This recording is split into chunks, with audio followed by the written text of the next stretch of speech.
Hello, no Bravado massive. How are you? I'm disappearing, am I? Can't be bothered to do the normal setup today. I'm not feeling the greatest, but I didn't want to miss another show. Well, go on, Jigger man. What's going on, baby? You good? Everything, Chris? I'm not feeling the greatest, but No, you said you got the cold. You got the flus. No, Charlene's got the flu, so Charlene's not coming on today. So, well wishes to you, honey. Hope you get better soon. Me, I thought I was having a heart attack, but it just seems like it's wind lodged in my chest. It bloody hurts. Don't be dropping down on the show, yeah? Because, geez. Do you know what I mean? So, but no, what did you do over the weekend? Friday, I did some boys, my friend's son's 18th birthday party in Chelmsford. That was all right. The hate. What's that? They're playing, asking for Sexy Red. I can't remember. You know what, young people? Actually, you know what? Surprising. Young people, right? Not looking them because I love them, but you know when they go on like music's new, right? Right. So they come up to me and goes, "Yo, we want some house music. You know about house music? What the? What do I know? Talking about? It's like so. Hey. They gave me some house. They gave me some house tunes to play, or like, most of them I didn't know, but I said to go, you know, this music ain't new, yeah. You do know that house music's been around from the 80s, 90s, from the 80s. Was that big guy? Yeah, but, yeah. House music. Everyone's in the house. I find it so boring. Oh, bless. Oh, how are you, Nat? Good. Sorry, I'm just there's the Safari thing's not working properly. But I'm trying to open it on the other one, but it's not allowing camera access on the other. It's just an idiot thing, blood. Because why not? Okay. It's still, so you're still having trouble with StreamYard then, basically. Yeah. It's like it allows it on some things, but have you you know what you should do? What are you using? MacBook. So in my Mac, what I had to open up on Mac was Firefox. Firefox. Oh, Firefox as an app. So as another internet browser, use Fire. Don't use Safari or don't use Chrome. Use Firefox or Chrome. Right. You got Chrome on your laptop, and then you can download Chrome or Firefox, and then it will work. Okay. Yeah. This is annoying. Yeah, Safari is, when I tried it a couple of times, I'm sorry, it just wasn't having it properly. It's always some kind of issue. But yeah, once I load down the Firefox or the user Firefox, it's been perfect. Okay. Perfect. Yeah, I mean. Hi, Luna Chan. What are you doing? She asks. We're about to talk to you for a couple of hours, Lorna, if you stick with us. Or Luna. So yeah, Gary, you were saying over the weekend, I went to Basingstoke. Yeah. To fitness weekender called Fit and Funky to sell my Diva Choice stuff. It was an adventure, to say the least. My mum and Charlene went over to Brighton. They had a family fun day in Brighton, so we split. First time we split, it's actually good. So yeah, we split. I went and done the Fit and Funky event on my own.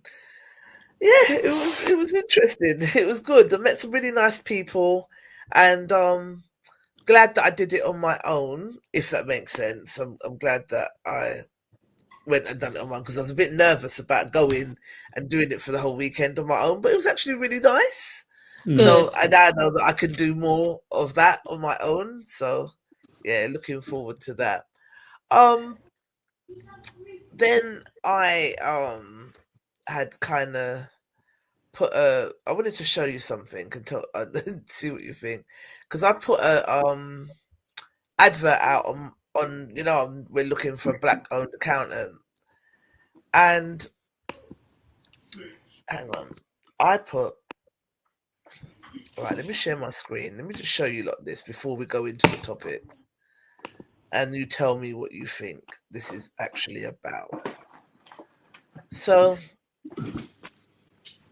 I said, hi, I'm looking for a black owned accountant. Any suggestions? So you can you see my screen, yeah? Yeah. Right. So you can see here someone put an angry face, right? So hang on. These were my comments. So all comments. These were the comments that I got of people suggesting different things. Trevor Pearson, thank you for your lovely message. He said he likes what we're doing when he inboxed me. He likes what we're doing, and any contacts we need, he'd be happy to share. Oh, which I thought was really lovely. sweet. Thank you. T Smooth said he's looking for a black-owned accountant. Ngozi said she has an accountant that they've used, very reliable, very thorough. Lolly Oi Oi gave me one. Andre's asking, no, Andrew. So we got quite a few. Hang on, I'm trying to find it. Here it is. So he says, how Noville. So do you not remember when I was talking about when they done that protest, and I showed a clip where they were saying F off back to Gaza and all this kind of stuff, yeah? And I said, but Britain's not racist. And then he came and was like, we're not racist. We just don't like Brits. And everyone ate him up on my page. So he comes back again. He says, you can't advertise for that. I'm disappointed with you. So I can't ask for a black-owned accountant, or it's going to cause disappointment. So he says he's disappointment. So I said, and we probably shouldn't be friends on here, as you will be disappointed a lot. So then he comes back and he says, how dare you? You're right, we shouldn't. But I support multicultural well-being, but obviously not with you. But I'm very sorry about that. I have many friends from different cultures in life, for which I'm truly grateful for. I support many children and single parents from many ethnic minorities, to which I spend about £10,000 a year. But correct, we can't be friends. Am I missing something? I don't understand. What's him spending £10,000 on people got to do with the conversation you're having? And our whole community is meant to thrive on £10,000 a year. No, not even that. It's like thank you for your contribution, but really, what's that got to do with looking for an accountant? He's just basically got a problem with me asking for a black-owned accountant. So he's saying that I can't advertise for that there, and that he's got friends from different walks of life, and that he spends £10,000 across our community, helping out the community.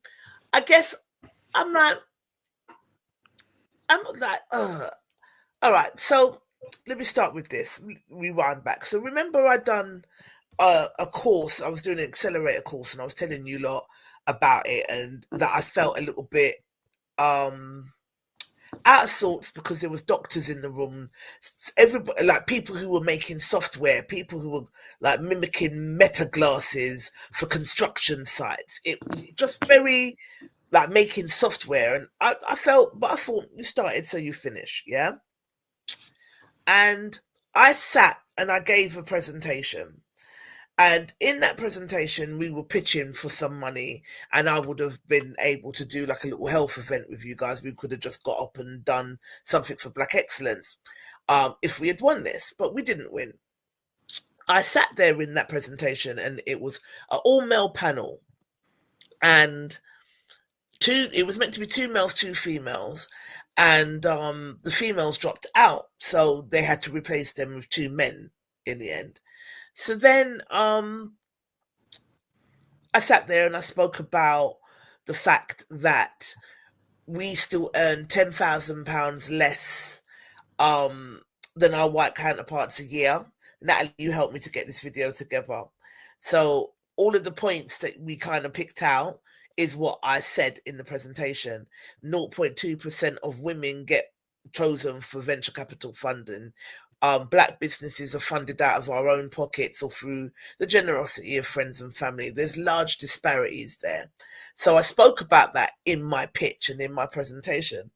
Do you know, after doing that, these panel of 3 white men, 1 black man, decided that out of the 10 grants that was up to be won after giving the presentation, they decided to give the grant to 8 white males. So remember, there's 10 grants. So 8 of them have gone to white males, and 1's gone to 1 black male, and the last grant, so 9 went to males, and the last grant went to a woman who had 2 white male founders. So the exact disparity that we're speaking about, it fell on deaf ears, put it that way. So I feel like it's basically what you've been saying, Natalie, in terms of building our own table and not looking for any handouts. I mean, if we get a funding and it aligns, but from doing this course, what I learned from this is we're really going to need to look at how we can do things independently, because the government is only going to give you scrappings and that's about it. And there are these kind of barriers and disparities and systematic barriers that we're going to face. And like I said, out of 10 grants to be won, 9 of them went to men, 8 of them white males, and 1 of them a female. So that's telling you right there that there's unconscious bias at the very least, right? So we now have to build our table. We have to circulate our pound within our community like everybody else does. Why do you think it causes such offence when we put up things about things being black owned? Because we've had this discussion about people saying that you're gonna, like, advice that I've got with Black Excellency, I see in separate conversations, people have said that you're gonna have to change the name because you're pigeonholing yourself. You're not gonna get doors opened because of the very name of which we stand for. What do you guys think? Do you know, I've said before, most of these things are about people thinking things are being taken away from them. So opportunities are going to be taken away from people. Now, if you have, I mean, it's to give to say, Evening, sugar. to say that you have got issues with people requesting or saying I would like to work with a black business, that's not a problem for no one, other than unless you feel it's been taken away from you, something's been taken away from you and what you've got to offer. Now, if you're not, I mean, if you're not even, if the person was an accountant, I'd be like, okay, you know, you may want to. If the person was an accountant and was saying to you, Trisha, you know what? I'm sponsoring, I don't know, a black school in blah blah blah, and 20% of my money, my profits go towards this school. Then you'd be like, okay, you know what? I can see you got a point, but you're not saying that to me. You're not just coming. I know some black people, and I've given someone some £10,000 over whatever. It doesn't mean nothing. What's that got to do with the price of bread? Absolutely nothing. And I'm like, well, you're right, because it does feel like maybe things are being taken away. But I'm like, there's a real fear of black people leveling up. And wanting to spend our money black. We're the biggest consumers out there. We keep afloat a lot of revenue spinning out there. But isn't that the main? Isn't that one of the biggest issues that we're as a community, we are consumers. We're not makers and. Oh, we're Yeah. inventors. Again, we are inventors. We are makers. We are geniuses. I know we are, but we're not. We're seen as I'm gonna consumers. log on again via Firefox. Yeah, it's just downloaded. Yeah. Okay. So I think, to be honest, you as a person, I'm not saying I know we invent things, we create things. That's not what I'm saying. But we're seen as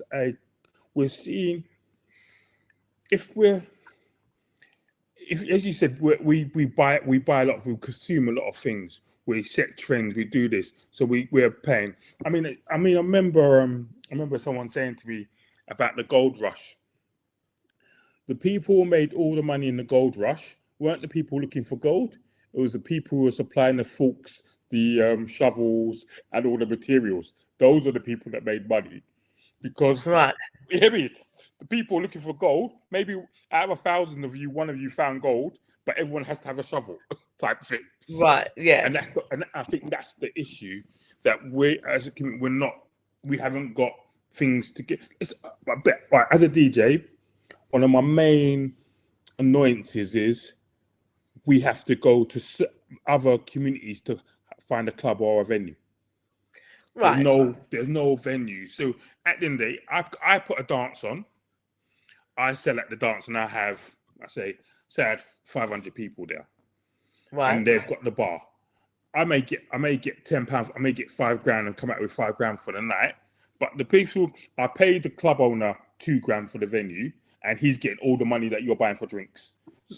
So the money is coming out, and I think. But we have got this is what Ian Bowman was saying about the club that we have got, that is black owned or black run or black managed in Catford, and no one don't want to use it.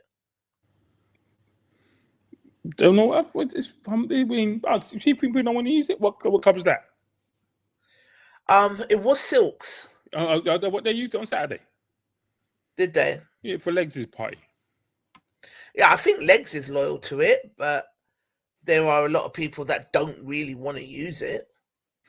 From what Ian's saying, I don't really know. Yeah. But is that because of where it is and all that kind of thing? Because I said before, back in the day when you had the Pier Ones, the Oases, you know what I mean? The Foraces, the Maxims and stuff, the Visions and stuff like that. We used it. We used them. So, I mean, what's that one? The one in South London, everyone used to go granaries and all that. We used them. Right. I mean, so all clubs, and now it's all banqueting suites, and there's no banqueting suites that have got our names on it. Yeah, you like that, don't you? You like Firefox. Wait, Gary, sorry to interrupt. I just want to say this. I know who you remind me of now. Who's that? You're gonna laugh. Who's that? Go on. Styles P. Why Styles P? You do remind me of him. It doesn't. Styles P. You remember Styles P? You never heard that? Will Smith, I've heard. Will Smith? Listen. Trying it. No, listen. I went Spain. Can I get a picture up of Styles P? I'm not having I went to Spain one year with an ex-girlfriend, and was in Spain, and we paid bus fare to get on this bus, and this man come around looking for tickets. So I handed him. I don't talk Spanish, so the man's talking in Spanish, and he's saying, I give him a ticket. He goes, no, hit my hand. So I'm going to hit my hand for, and he goes, you Smithy. I said, what? Then my partner at the time kind of, what are you doing? And he kind of pushed her away. Picture. I'm like, what? So I thought I was Will Smith.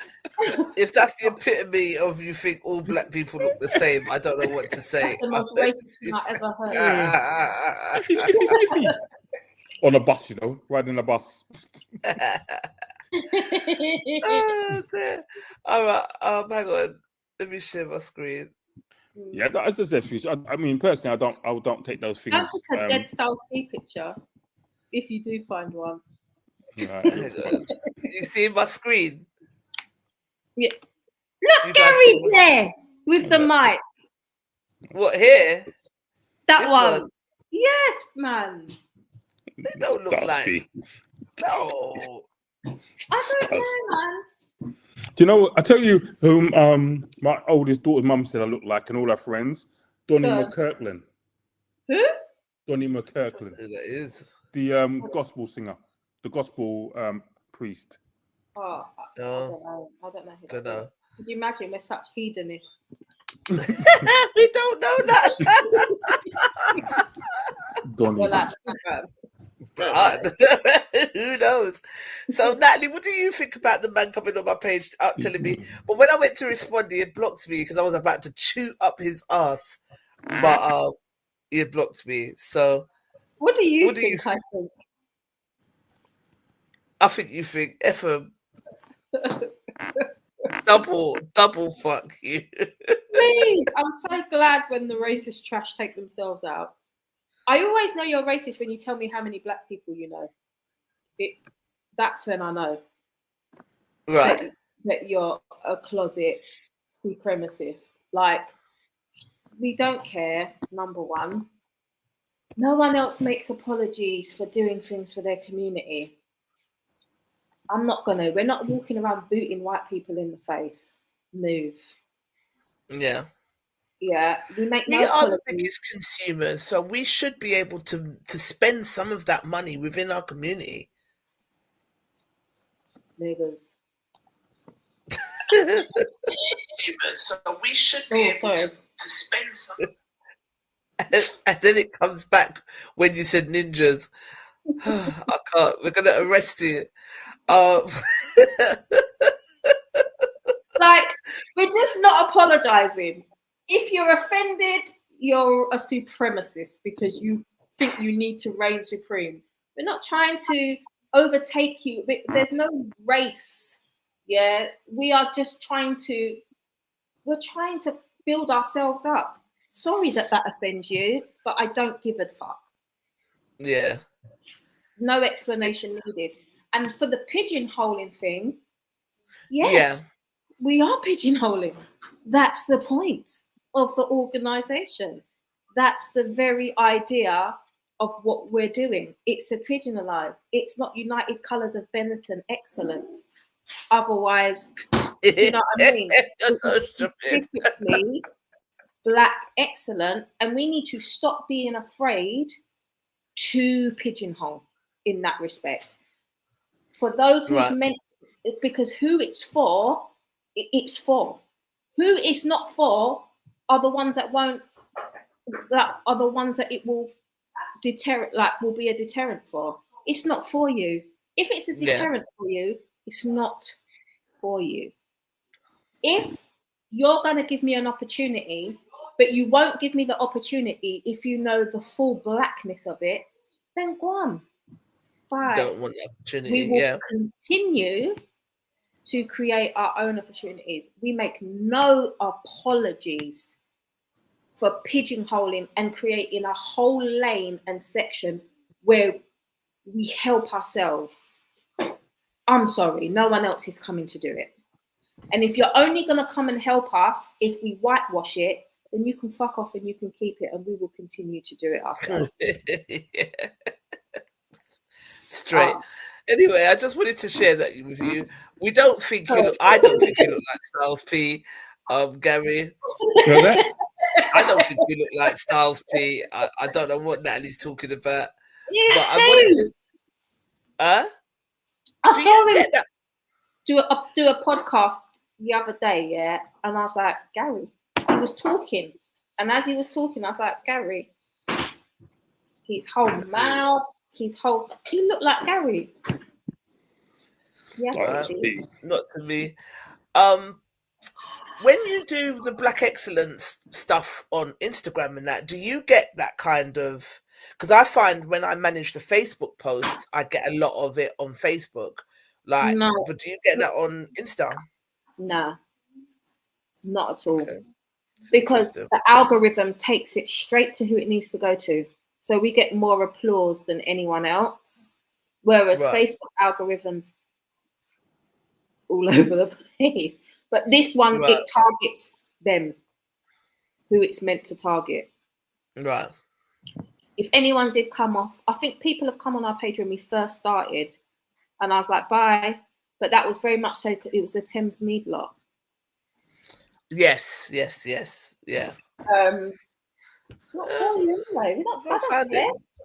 Go and Found be it very interesting. Go to your therapist. Sort it out. It's not for me to deal with. Your offence to Black empowerment is not my issue to deal with.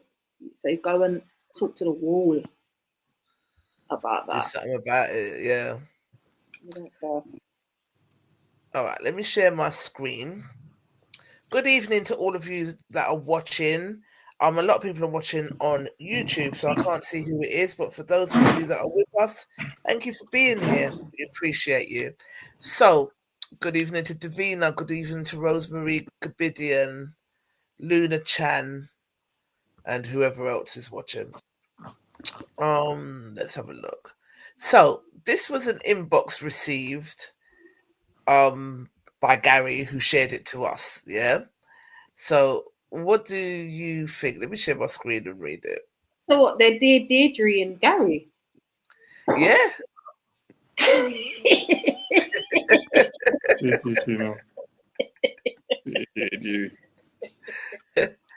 They did Deirdre and Gary as well, boy, but it has been a man.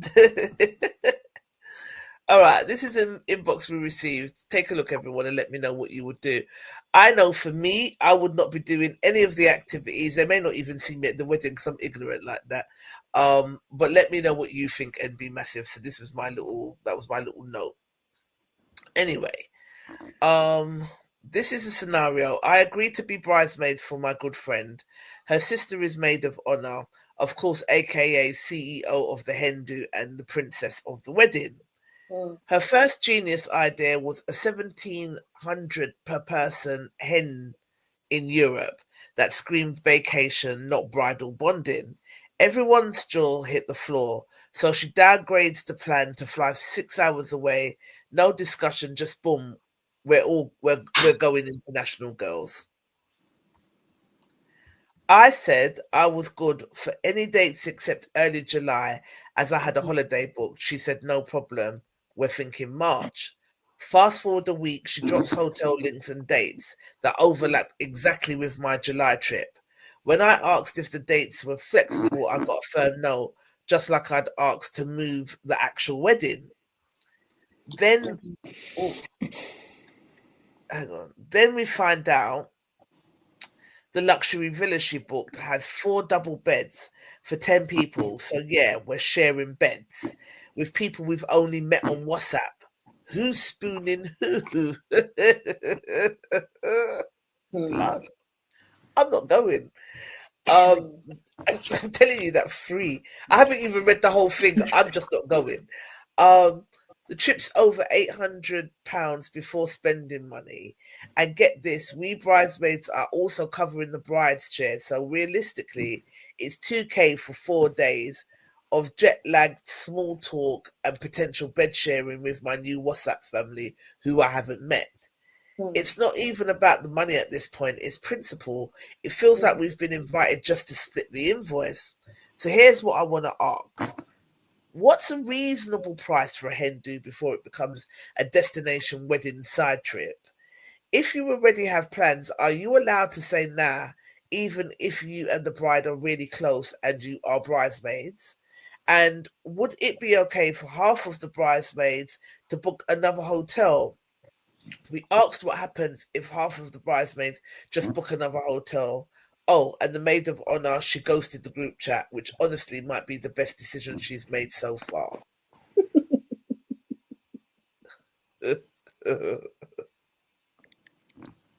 I've organised about 3 hen days. Right. And you're dealing with so many different people that you don't even know a lot as well. I just think you can't please everyone. So there's knowing that, but you've got to be realistic about what not everyone is swimming in the same pond of money. Yeah, no, everyone's you've got to be sensitive. And I feel like what I did for the last few was there were options. So we did 2. So you either came to both or you picked the one. So there was a vacation one where you go away for the weekend, and then there was the party one, where you come to the day party and the brunch and you thingy, and it gives people the option so they don't feel like they're missing out either way. And I think that's the best way to do it. If you want to do that, if the bride really wants to go away, then sorry, just say what was left out. The bride does. It's a surprise. The bride doesn't know anything about it. Oh. The bride doesn't know anything. It's just all This is just by all the sister. It's all the sister. So got nothing to do with the bride. The bride don't know. In an ideal world, we'll all go on vacation. We'll all do like a massive honey thingy, and spoil the bride. But that's not how everything's set up for people these days. And I just think you have to be realistic. You have to take into consideration, and you really have to have those conversations in the WhatsApp group. You can't just say, right, this is what I'm doing. You say, this is what I'm thinking. And you always say, it's what I always do. If you guys got any ideas, just throw them in here. It's what you do. Do you know what I mean? From what people have said, is that people have been throwing things in the group, but my girl just back. From what I don't know the person, but the chest is really high. The chest is really high. So really, truly, all it is we're going on this holiday. This is what my sister would like. I know what my sister like. It's going to be bougie. It's going to be good, and everyone's going to be. But my thing is, the first thing I was thinking about, the money is obviously an issue, but why would you hire a hotel with 4 beds and there's 10 of you? If you want 10 people to come, yeah, you're going mad. You're going mad. What kind of foolishness? Do you know what? At weddings and funerals, there's always one idiot that just pipes up and does foolishness. And I honestly think it's because they want some of the attention on them, or they feel a little bit, they're happy, but I think there's like an underlying jealousy, so they create drama around weddings and funerals. I just don't get why people do that. All I know is I wouldn't be going.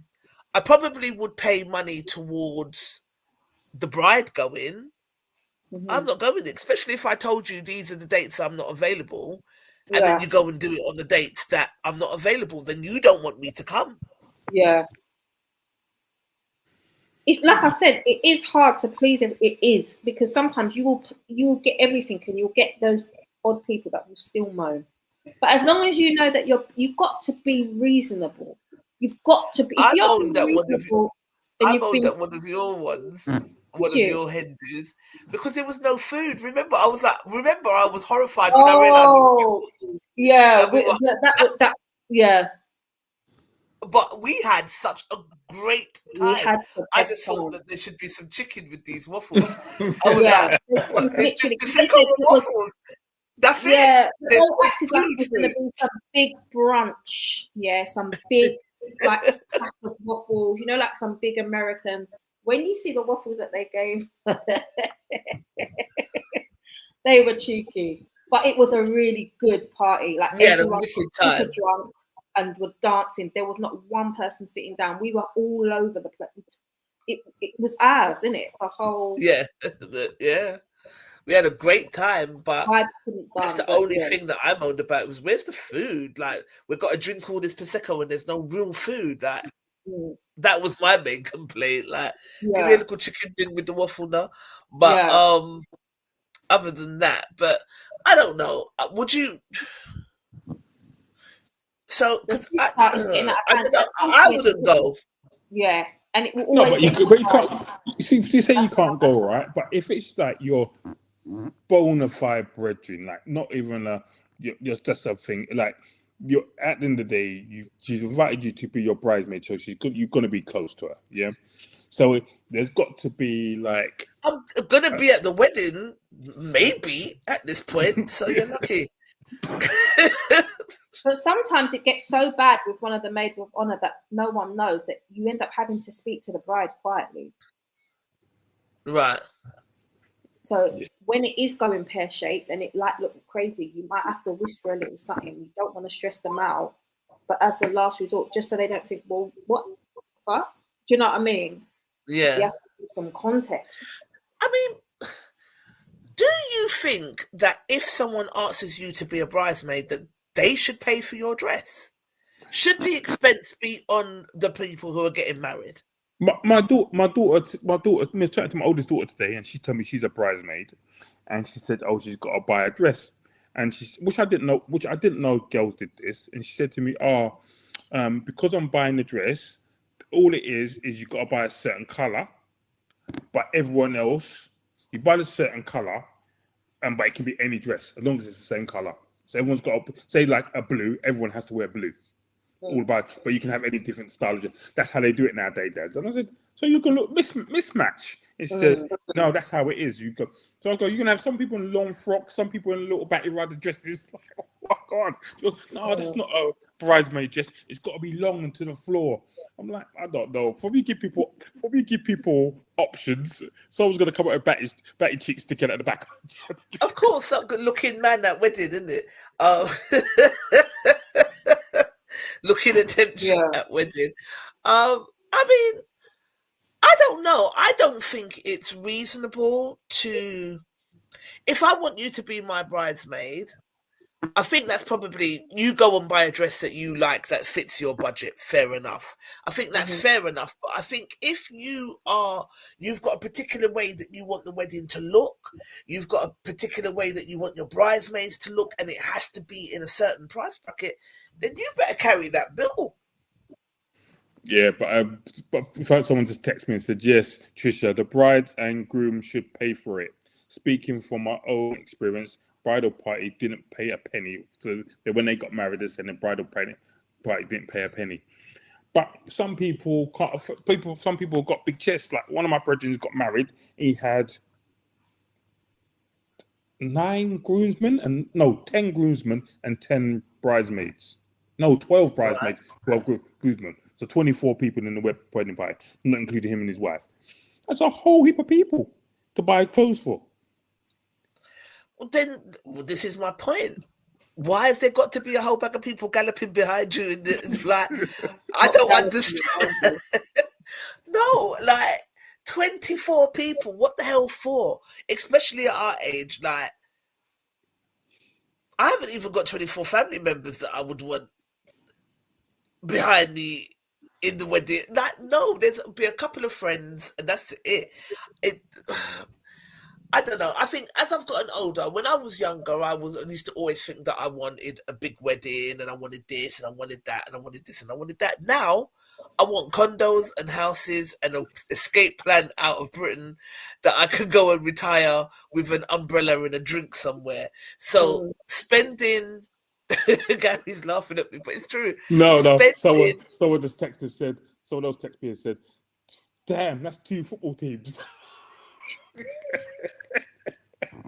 What the hell? With a Two sub. football teams behind you in the church. What the hell for? Not at this age. I'm not spending 50,000, 60,000 on a wedding one day. I'm not doing it. I'm not expecting people to. I like a nice little girls getaway, and when we done Charlene's birthday the other day, the Aquasana spa, it was nice. It was luxury. It didn't cost 1,700 quid. You could do something really nice that is reasonably priced, and that's not gonna stretch everybody. But I mean, for me personally, if I said don't do it on these days because I'm going to be away, and you decide that you're going to do it on these days, I'm not going. And any more foolishness, there's the likelihood of me going to the wedding is slim to piss me off. You don't know what I'm like. Don't annoy me. What's that song, Natalie? Don't piss me off. Yeah, I said you should don't piss me off.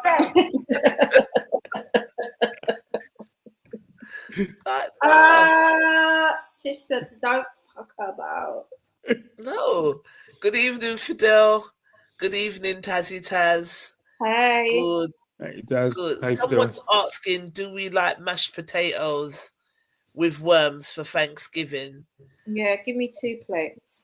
Yeah, do you like it? Tell us what it's like. Stupidness. You come on YouTube to type foolishness. I don't get it. But yeah, what did I? They're probably about 4. the person's for. Yeah, probably. Yeah. Do you like worms and mashed potatoes? Yeah, why not?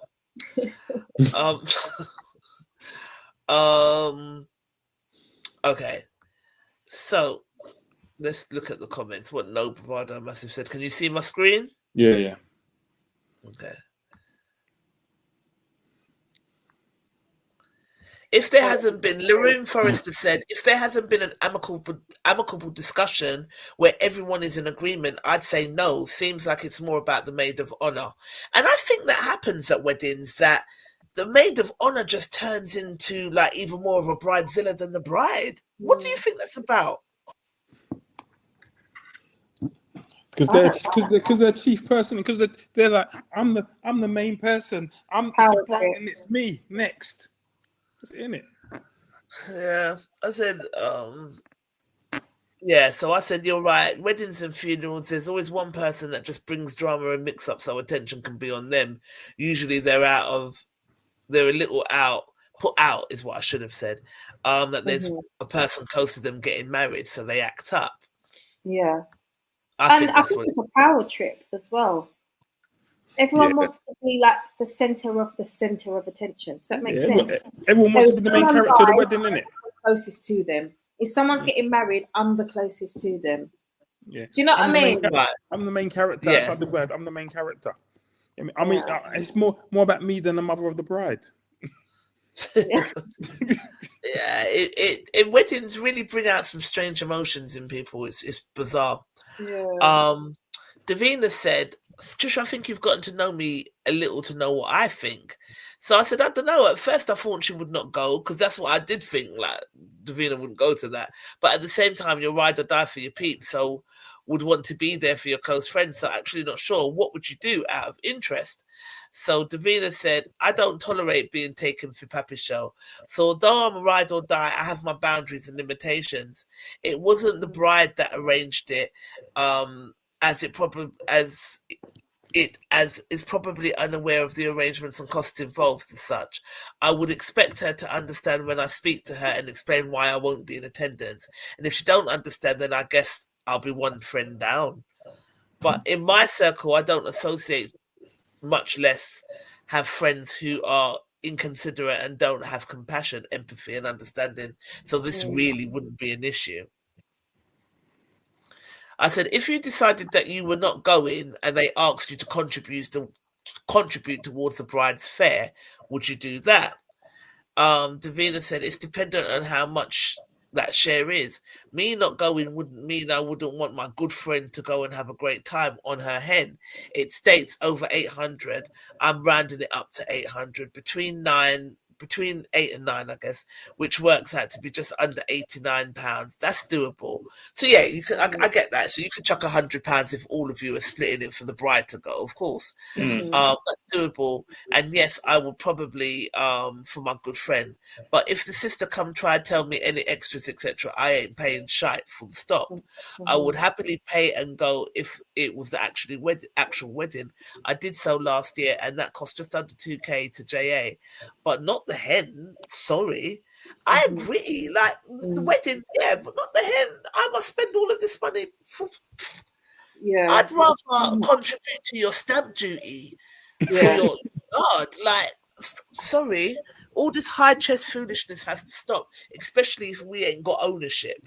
I'm not saying that these people don't, because I don't know them, but I'm just saying in general, all of this sort of highballing, if it's not like long money, it just needs to stop. I would happily pay, not to the head. I'm not going to lie, because of how the sister's acting, I'm ashamed to say part of my response is coming from a petty place. All I'm thinking is, who the F are you? In this dynamic setup, I doubt me and the sister would get on in general, to be honest. Dion said, laughing out loud, I'm not going, simple. straight. Not going straight. I'll speak privately with the bride, apologize and let her know that the dates clashed with a prior engagement. I said, would you pay towards the bride's fare?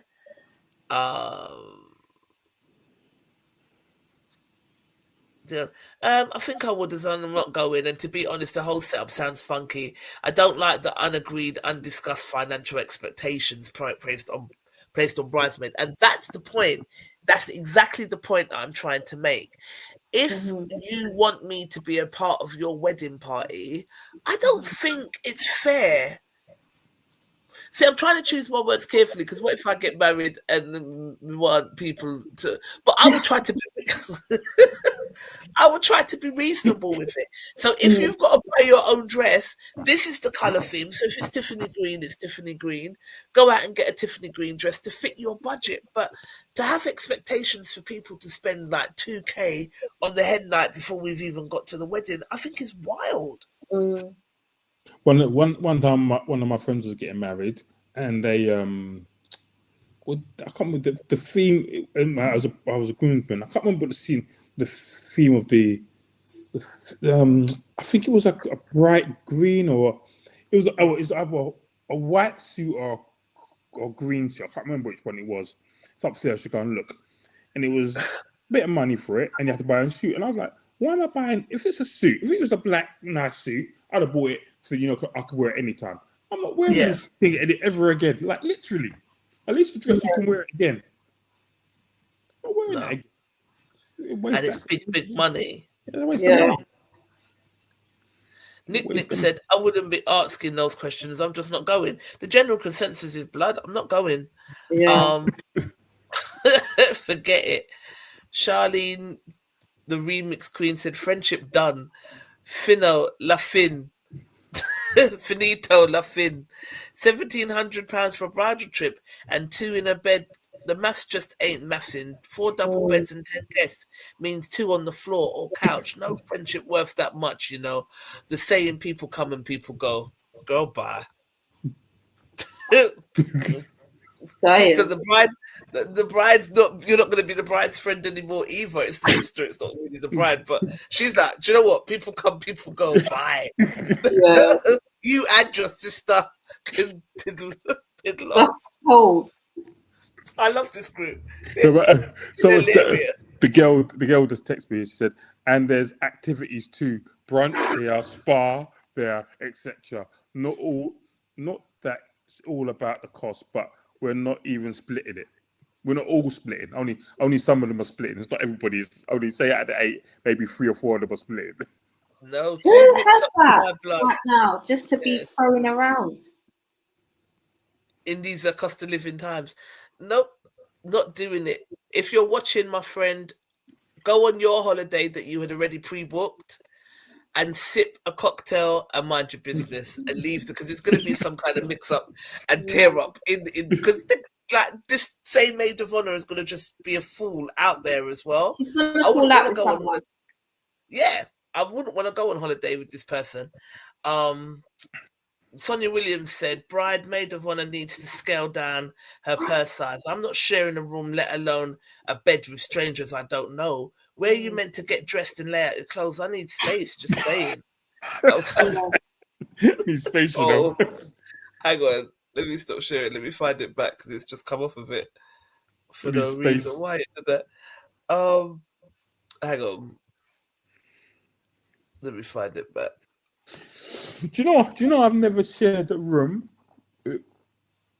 with we're going away and shared a room with anybody other than my girlfriend or partner. I would have never done it. Why? I would never go away. I would have my own room. Always, never. I go, I just book. I don't do that whole. Even when I DJ and I go places international, I always book my own room or tell them that they need to book my own room. Or like I did a wedding in Italy, and me and the photographer were going to share. And I said, "No, it's cool. I paid for a villa down the road. I don't know you, brother. I could be a killer in the night and then shoot me money. Yeah, I don't know you. Yeah, very good. I got it. So I'm single person supplement all the time. Fair enough. Because holidays can make or break friendships. You know, there's only certain people you can really travel with. Let alone sharing room with people I don't know. It's crazy. It just wouldn't even be a debate because count me out. Yeah. Natty said there's no single official number, but there are sanity levels. Being a bridesmaid is not legally binding direct debit. You told them early July was the one time you weren't free. They booked exactly then and then said the dates aren't flexible. That's on them, not you. You're not obligated to share a double bed with a stranger, sleep badly for 4 nights, pretend it's all fine because it's for the bride. Blood. You're No. going crazy with that Everyone one. said, get the fuck out of here. That's what everyone's using the same gift. Like, get out. Bye. Yeah. I'm dressed Bye, Felicia. Yeah, see, like, Bye, Felicia. Get out of it. Joyce and Brand said, as soon as the group message went out before things started being booked, I'd raise it that due to expense, this is something that we will have to all discuss, as I bet everyone in the group chat is thinking the same thing. So I'd be suggesting the scales all the way back. But oh well, she's booked it. And while I'm already away in July, so saves me another headache, I think you've done me a favour. And now I don't have to be involved in this foolishness, says Joycelyn Brown. yeah, it's true.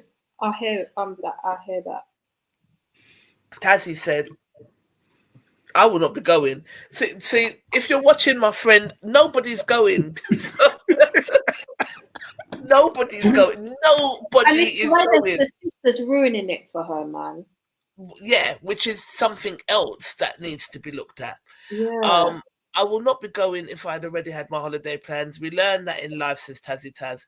If I do not have plans, I am paying that amount for me that isn't going to give me joy for my money. I ain't paying for no one else either. Some people would have you out here on these streets with these types of demands. Imagine she break up with him. Furthermore, she argue and stop talking to you. Then what? Play smart, not dumb. Cleopatra Simpson, who's just joined us online as well, said, I'm not going. I've got a headache just reading it. Yeah. Right? It's totally unreasonable. Tell her to take her sister away on her own so they can bond and work out something more feasible. Eli said, this is hilarious. And that was it. That's all they had to say. But the general consensus was, I'm not changing my holiday. I told you from what I'm not changing it. So do you think the sister just didn't want her to go? It's not that she's like, well, this is the best day, and she just didn't care. I think she didn't. I think she didn't. Just didn't. Just didn't care. I think it's she like, just thought, well, this is the date. She said she this is the go, cheapest time. Who can go, who can't. You know, when that happens, people get ignorant like that. Right. And that's great, but I will not be moving my holiday. The other thing they was talking about was flying. So they had the choice, for example, of going. I'll make it so I don't want to make it obvious. Flying with Jet 2 or flying with Emirates, and they decided to fly with Jet 2. Right. What? They're going to the Middle East, and they're flying with like a not a great. It'd be like flying with American Airlines. What are they paying £2,000 for? No, it's £800. The first trip they were planning to go away was 1,700, but people were like, "Don't take the piss."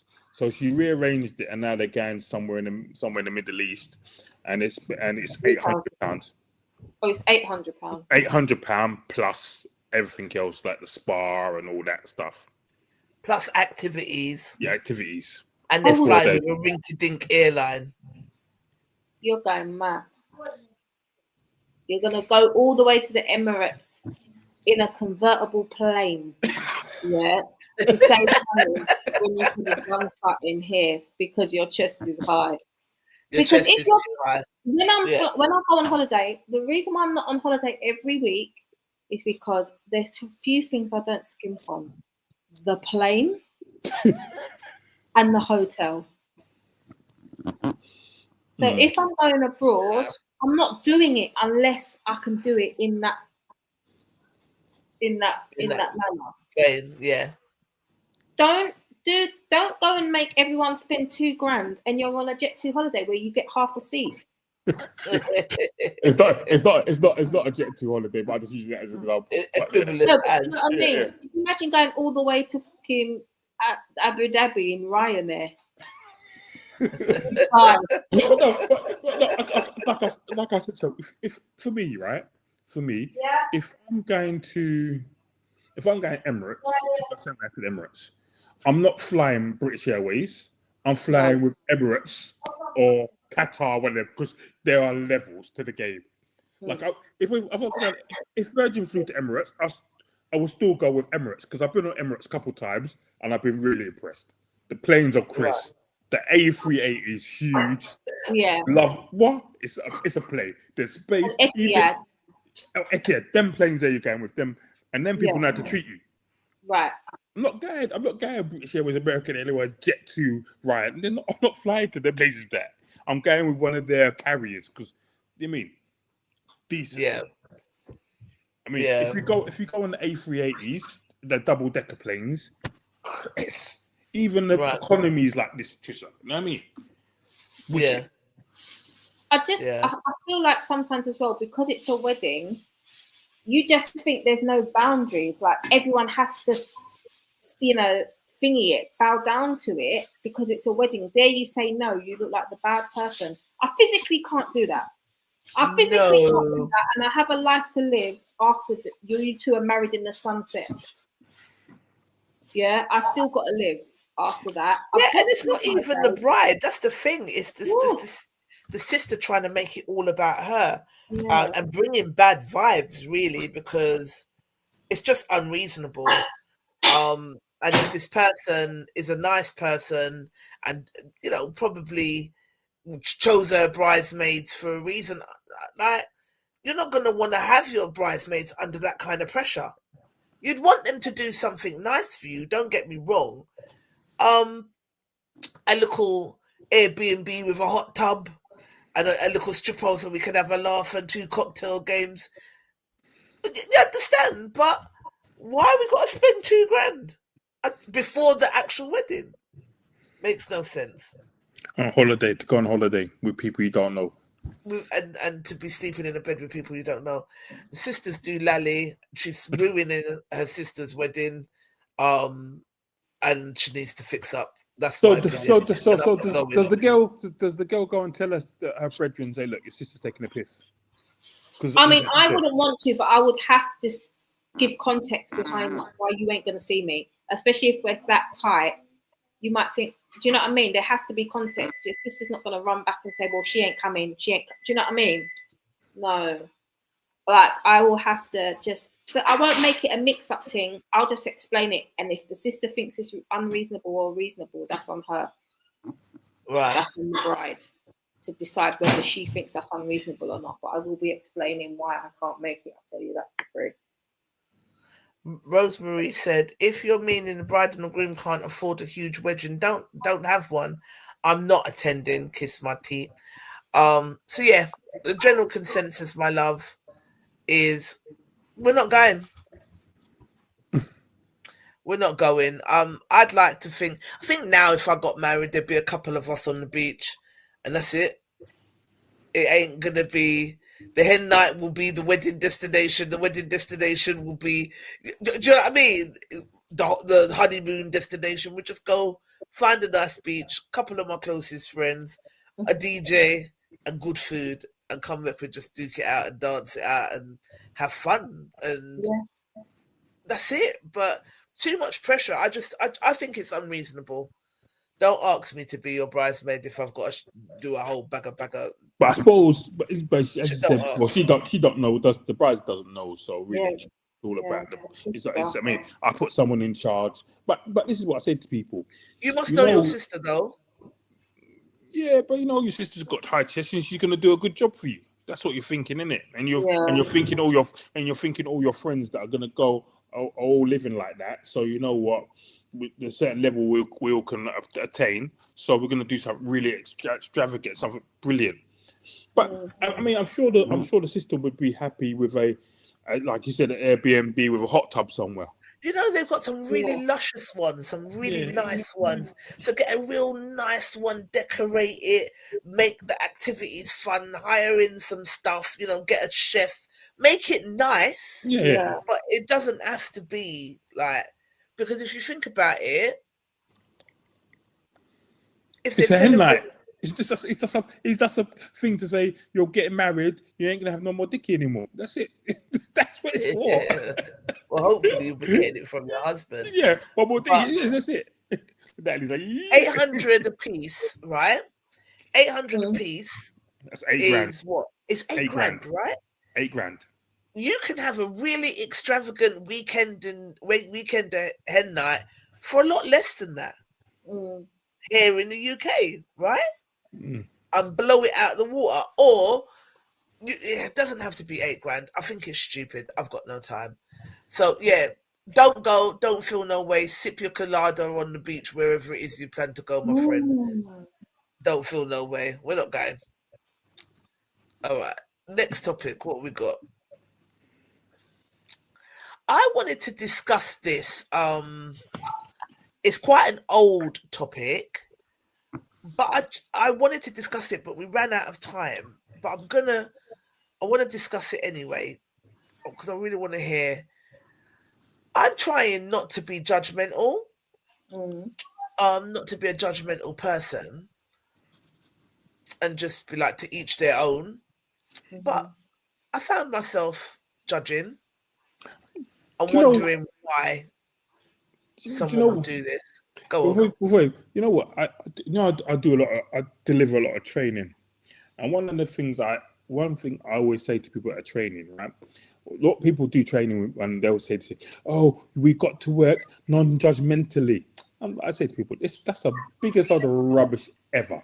Yeah, Right. everybody judges people. I don't care. Prejudges, didn't they? Everybody. So if you've got I don't know, a 72-year-old man that's going to sex clubs every weekend, just saying you're a dirty bungle, yeah, just like behave yourself, yeah, and you're sleeping with 25-year-old girls, you're thinking this thing.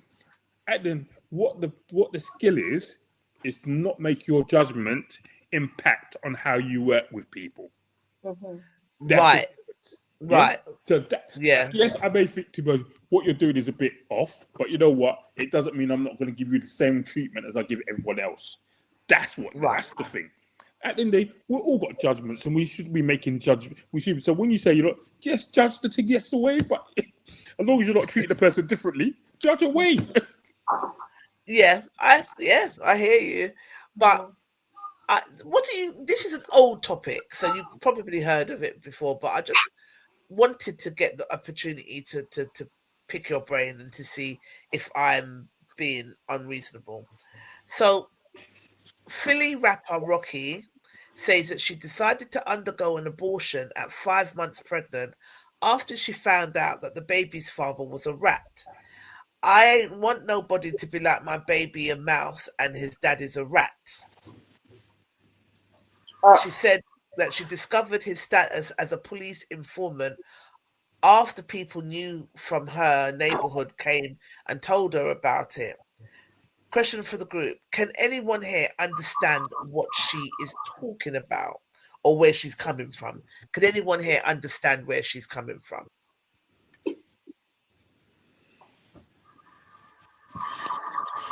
Would I? The problem with that is, and I'm not saying she did the right thing or wrong thing. What I'm saying is, depending what her reason is, but my reason would be if that was me and I was a female, would people start coming for me because you done whatever you've done? That's And the then people- only thing. yeah, like really truly. So now I say, right, you know what? He's got a kid with that girl. Let me go and get the kid and the woman. Let me get the woman. You know what I mean? So I think that's the only that for me, from that perspective, that's where I'll be coming from. Not because of I don't want to have it up. That's what I'll be thinking in my mind. Like, is this person going to come from? Am I going to be the person that they're going to take the thing out because this person's gone away? Yeah. That makes sense. That makes sense. Everything That makes else, sense. 100%. the way she articulates just sounds uneducated and stupid. She articulated it like an inbred. Like, it's just calling people inbred. It's just like, yeah, that is calling people I don't inbred. want that blood. Oh, shut up. Like, it just, oh, please. Like, do what you want. It's your body. Yeah. Do what you want. With regards to abortion, I don't judge. But screaming about it like that and talking about it like that, it's just tasteless a bit. But I think where I was coming from on that one was like, if abortion's abortion, and like you said, I don't judge. You know what I mean? You can have an abortion. You can have an abortion. I don't think it should be used as contraception. I think there's only room for one or two of them. There shouldn't be a string of them. Contraception is contraception. Abortion is not contraception. I do have my thoughts around that, but I don't judge people who have had abortions. But what bothered me is that 5 months, ain't the baby fully, like a fetus and a baby is two different things, isn't it? Legally, you can have about termination up to 20 weeks in the UK, to only 21 weeks in the UK. That'd be 5 months. Yeah. I thought to myself,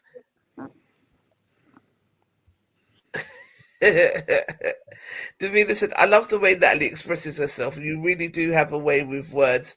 And so I so approve.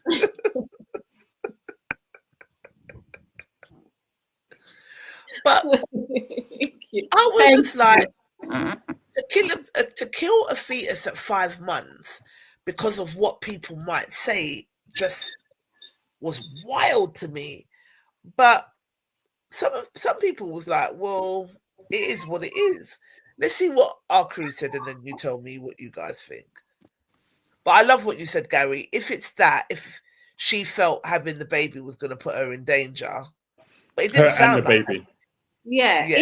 If you think that it would put you in danger having association with that man, let alone having his baby, cool. But if you're on like, He's a grass, so I'm not talking to him. yeah, he's a grass, you know, like them people that are like, free my nigga, that actually did what he's inside for. If you're on that, then I just think, shut up, man. Free R. Kelly. Yeah, like, you know, when sometimes people say free this one, and you look at the picture and you think, don't free them. Keep them for as long as possible. Right. Yeah. I said, this is interesting. I think to abort at 5 months is a lot, especially as it's based on other people's opinions. I think women should have the right to abort a pregnancy if they deem it fit for them. But she was having the baby, hence carrying it for as long as she did. Therefore, to abort at such a late stage is harsh. I think she's displaying the same qualities as her baby daddy, just displayed differently.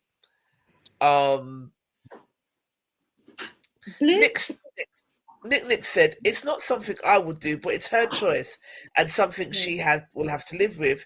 If she did it legally, then no crime has been committed, and we can not expect our morals to be everyone else's. And I was like, yeah, I hear you, I agree. But I still felt, I was still looking at her sideways, because it was like, you was having the baby up until the last point. Like, what, because someone said something, now you're aborting the baby? Like, I just wonder if that's something because she was going to keep it as well, if that's something you'll regret. Yeah, that's going to kill your conscience at some point. Diane Hawkins said, I don't see why the baby had to suffer in this about aborting a baby at 5 months. She killed the child. It had a heartbeat. It was fully near-born baby. She would have to live with that for the rest of her life. Absolutely. Carl Perkins said, when the aliens invade, take this girl first. Ty Andrews said, her body, her choice, our opinions are irrelevant. But I mean, she put it out there for our opinions, right? So, yeah. Natty said, but when a pregnancy reaches several months, it's no longer just about one body, it's about another life that's forming, one that both male and female created. Ty said, I disagree. It's her body and it's her choice. Whatever I think will make no difference to her situation. But some people miss the idea of concept of debate. No, anymore. but as I said, it's like if you're talking about pregnancies, I'm sure it's up to just under 6 months that you can terminate. So yes, Don't you think that's harsh? Like, because it's legal, don't mean it's not harsh. Don't you think that's harsh? So that's a surgical termination, and if you have a medical, up to 9 to 14 weeks, I think 9 weeks is it, with a medical with tablets, and up to 20. Sure, it's 21, 23 plus 6. 23 weeks plus 6 days is a legal limit. So that's about 6 months, isn't it? That's at 6 months. Just under 6 months. So Diane says to Ty, so it's okay to murder a baby at 5 months. Ty's savage, so he's going to say yes. If that was the case, she'd be charged with murder.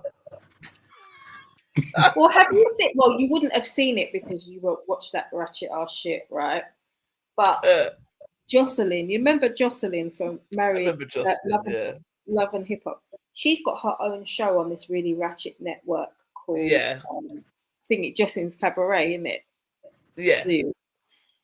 Anyway, she had all these girls that are auditioning and that stay in the house with her for weeks to be like her cabaret girls, right? But they're ratchet as fuck.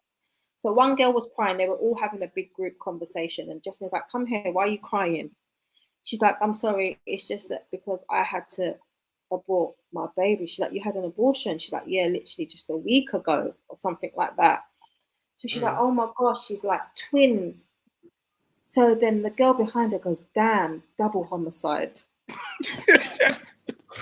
Insensitive as fuck. She's like, but she was like, "Damn, double homicide." Like she couldn't believe it. It just we don't let you see that. What the fuck? Turned around and was like, "Bruh." We don't let you see that. So when we do terminations in my office or my organisation, so we don't, when we're scanning, because you got to have a scan before you have the termination, and we turn the screen away. And so even if you ask to see it, we won't let you see it. That's good. If it's a twins, or if it won't tell you. Will you tell them if it's a twin if they thought it was one? See, some people say if it's one term, because I remember this happened one time years ago that one person said. When she found out it was twins, she said that she wasn't having a termination because it's twins, which didn't really make a difference. Well, to me at the time, I thought it is what it is, and it's exactly the same. It's not that you got to do something twice. It's the same thing you do once. You know what I mean? It's like, does it make a difference? It doesn't make a difference. It's the same. It's the same process. You're not doing the process 2 times. You're doing it once. So it's just one sucking, vacuum. No. Because them times it's medical. So it's medical. So all it is a tablet. Right. That will fit. Tablet. Kev B says the baby stuff is going to beat her bad. That's your friend, Natalie. Okay.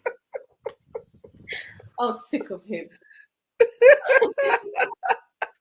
I swear, I don't see Kev B on the weeks that you're not here. It's like he checks in, and if you're not here, he goes, and if you're here, he stays just to say things to get up at you. I swear, that's what it seems like to me. Oh dear. The double homicide is a wild, bro. Yeah, damn, double homicide. So how she killed a full-grown baby as a woman? We all know the time frame, and she's allowed to do it that late. Then she's a murderer, and so the state that lets the woman do this, says Tammy Moore. Ty Andrews is not having it. He's saying it's her body, man, so everybody needs to get over it. He said, Tammy Moore, you don't have to like her decision, but the point still remains. It's her body and her choice. The outrage won't change a thing. So Tammy says, Ty, no, it's not about decisions. No, it's not about decisions. It's about how much the baby has grown. That full-blown baby she killed, full stop. It should be the first 3 months. Otherwise, she killed it. But I suppose the first 3 months, it's still forming. It's still life form, isn't it? So it doesn't matter. But to me, I was like, raw, 5 months. That's, ooh. Do Doesn't make a you know what I difference. mean? It's not a fetus anymore. Also, a system that promotes late abortion is also to blame for this. The reason her choice is absolute BS, and she should have opened her legs, and it wouldn't have happened in the first place. She's atrocious. Full stop. You're a man and wouldn't know one thing about growing a child in your body. Kiss my teeth. So I hate when people say things like that. You know. It's totally about her choice, regardless of yours or anyone else's opinion. Otherwise, she would have asked.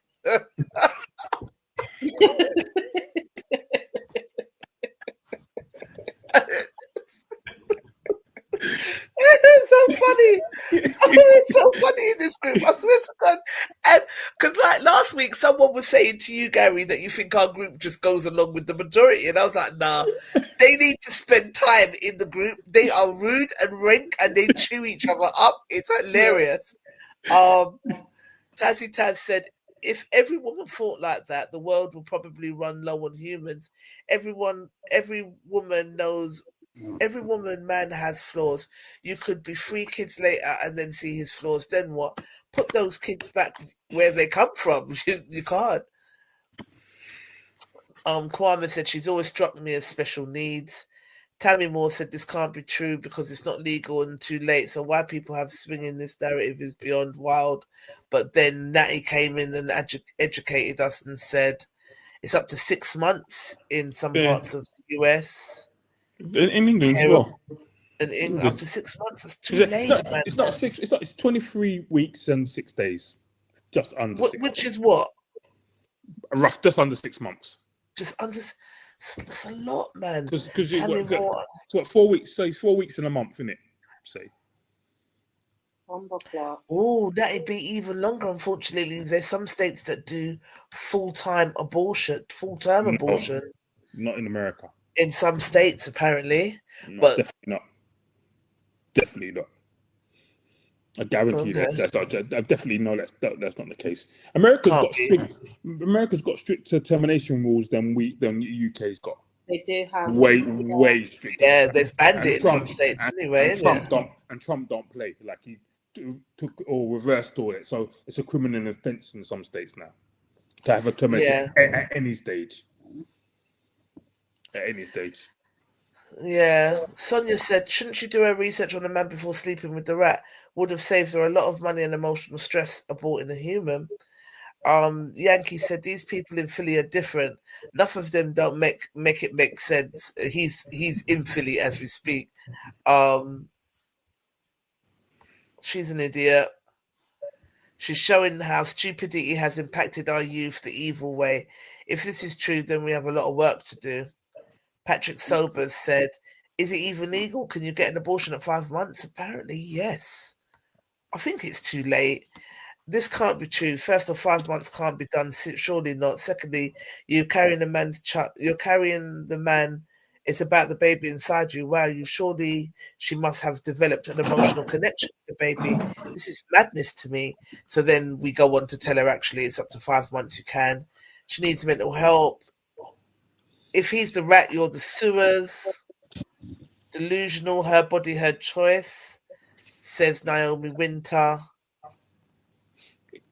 And then Jared just came in with one wild side swipe attack. Tell us you've had 19 abortions without telling us. Why would you say that? Wow. Well, damn. Not one, but I still believe everyone has the right to make. She took it on the chin. I've not had one abortion, but I still believe everyone has the right to medical decisions for themselves. Who are you to make that decision for anybody but you? I do think some dumb street politics. No one has to deal with the weight of that decision but them. That's why I just think it's their choice. Yeah. Some people she killed the child over some dumb street politics. Well, you put it out there, so everyone's going to have their opinions. Why did you have to put it out there? You didn't have to put it out there. If you're a rapper, like, why why did you just not go and have your quiet abortion and shut up? She did this to hurt the father, but in reality, she'll be haunted by this decision for the rest of her life, says Caden. Ruby Brown said, life goes on, raise your baby. Nope, this is stupid.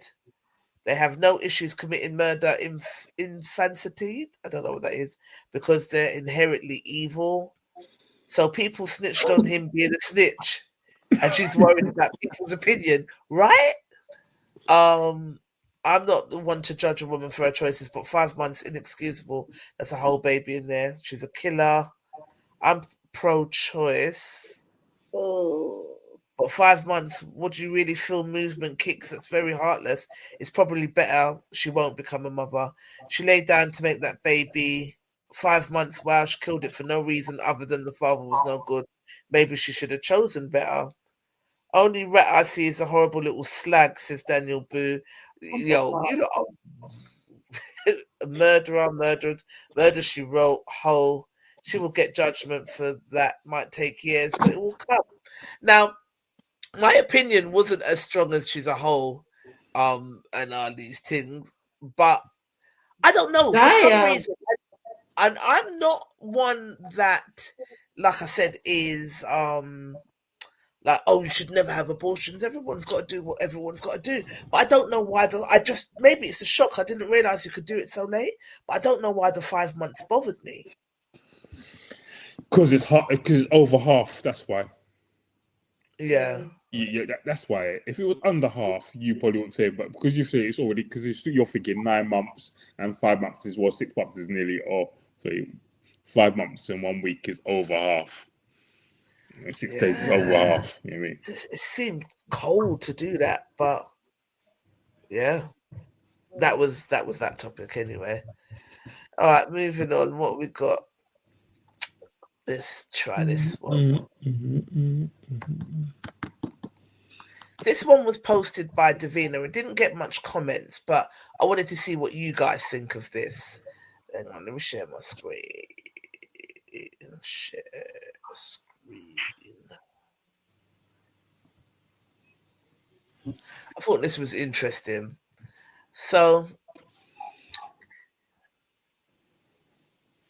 Davina said, years back when my brother's ex was still pining and whining over him, I told her straight she can do better, forget him and find someone who will treat you better. Did I love him? Yes, but I'm not an enabler. Do you think the mama was wrong? So here's a scenario. My son cheated on his baby mother when they were together. I told her straight to leave him and move on with your life.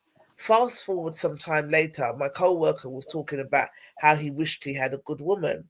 From what I've seen over the years, he's a solid man, so I decided to introduce him to my son's baby mama. Now, here we are a year later, and they're getting married. My son is mad at me, calling me the ops. But I told him he can't be mad at nobody but himself. You had a good woman, you didn't treat her right, so it's only right another man gets to love her correctly. Is mama wrong? No. Gary? Do you know what? It's not wrong. It's not wrong. I did have this conversation with people at work one time, same conversation. So I said to one of the girls, if you had a son and your son had his woman and then he's bringing his side chick over the home every other week, would you let it happen? And they were all, no, I'd tell her. I'm like, why would you tell her? It's not you're not that child's mum. No, but disrespecting women. I said, would you blow up your son? They would, like, a lot of them would say yes, and a couple of them said, well, to be honest, I probably wouldn't. I would say to them, you can't be bringing the girl around the yard, but I probably wouldn't tell the other the partner. Yeah. I'll probably be like, don't bring her around my house.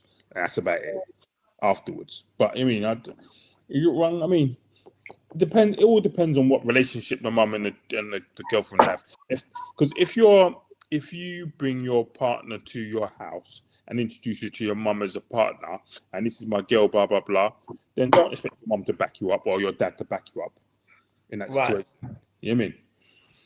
If you don't bring them around, then it is what it is, isn't it? Okay. Would you gossip your sons, Natalie? Yeah. You would? Yeah. I say, fix it. Felix. The girl wouldn't even pass the threshold of my front door. Yeah. First of all, the little side quest.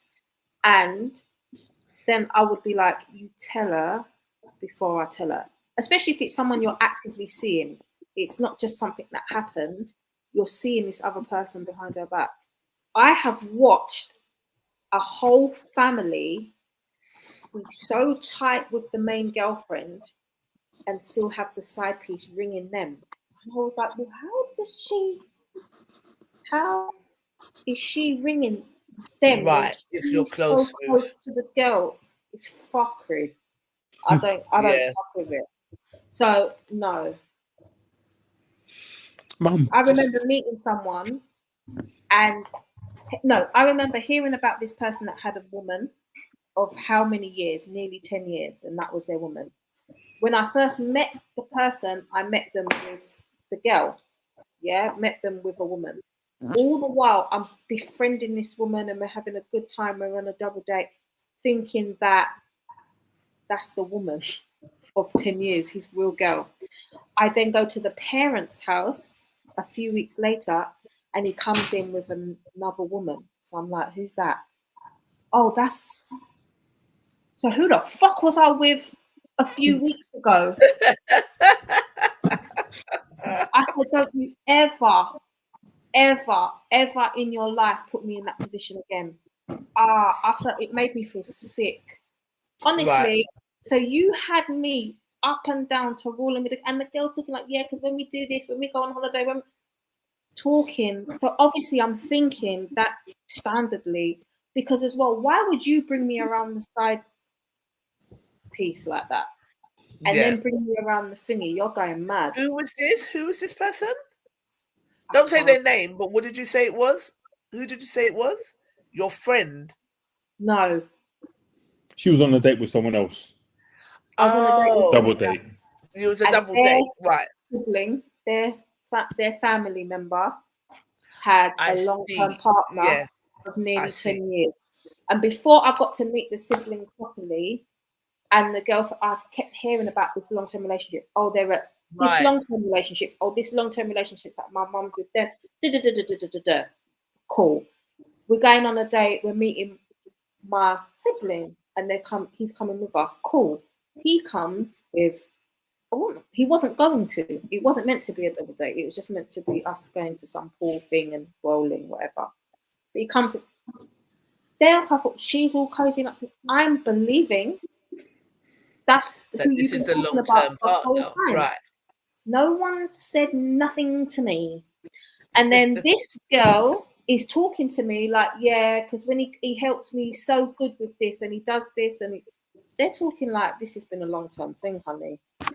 A few weeks later, I go to the parents' house. My man shows in with someone completely different. So I'm like, I'm not comfortable with this. Who's that? So I'm looking at her like, who's this hoe? Yeah. Sideways. This hoe is the fucking wife.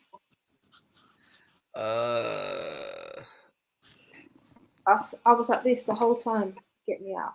Get me out. You had to go. Because I can't sit there and shut my mouth. We need to go. We need to leave because I need to express myself. And you need to answer questions of why you think that's all right to put me in a. It's just weird. Then later on, come to find out, I'm with another sibling, and the side chick is calling the other sibling, cool with them, and the mum, and I'm just like, what is this? You lot treat that girl like your daughter. You lot treat the wife like your daughter. What is going on? Like, that's when I think for myself, I really saw it in cutthroat detail. I was like, oh, it was like a reality check. Yeah. These people this is fuckery. Yeah, that's not right. One of the guys I used to work with did the same thing. Well, we went on a conference. So he when the conference, I was at the conference, so he was there and he's there with his wife. Well, this woman. So he's his wife and blah blah blah. So they was in the hotel together. She was calling him her husband and all this. So when I come back to England now, we're just doing something, and then someone showed me a picture of his wife and said, "Oh, this is his wife." I said, "That's not his wife. Mhm. It is his wife." I said, "It's not his wife. I seen his wife. No, this is his wife. They've been married for no, brother. I seen his wife." And then his wife is like, "Yeah, this is blah blah's wife." But she came in the room, and I'm like, and then I was gonna say, "But no, it's not his wife." But the guy, Caught yourself. Quick, innit? Stop talking. That's where the key. Pelt way the key. Because literally, you're like, that's what it's like. I was like, because when the real wife came in, I was like, like, yeah. they're like, this is blah blah blah, and I was like, hi, Joseph. That's happened. That's happened. That happened with me as a female as well. The exact same scenario that you just said. When it was like, that's a man. No, that's not a man. Yes, that's a man. No, it's not. Yeah.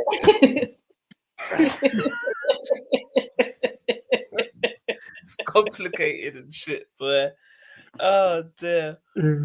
I date this girl. She's hilarious, like literally hilarious. So she took me to this house, and the woman, and so it's like, say, like, for example, it was John and Mary, yeah, two proper white people, Right. and so their children are proper white. Everyone's white. So when we went to the house, they had a new baby. The new baby is like, so she's playing with the baby, like the new baby, like, and then she said to the woman, "Oh, where's your baby?" Right. And she goes, "That is the baby. That is my baby." And she goes, "But this baby's black."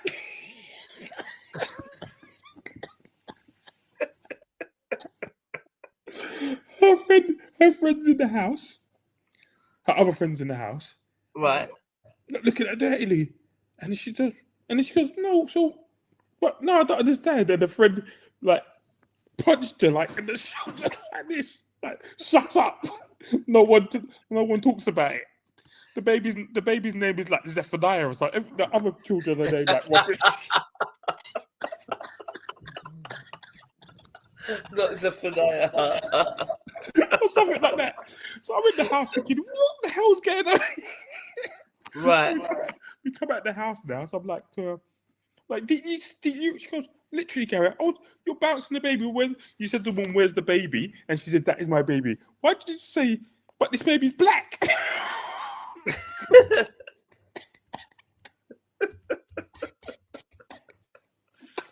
Oh dear. Our facial expressions as well will tell it all. Straight in it. Like, okay, well, that's weird. Yeah. Flashback. Yeah. Natalie, before I move on to the next topic, who was it that banned suicide? You said you wanted to talk about it, but then we cancelled. Who was it? King Jong-un. So listen, my man just passed a bill in his country. It's your country, do what you want, isn't it? But he banned the bill, and he's North Korea, yeah. He said suicide is now illegal. Anyone found to be trying to commit suicide will be executed. Are you dumb? Are you dumb? Are you dumb, bro?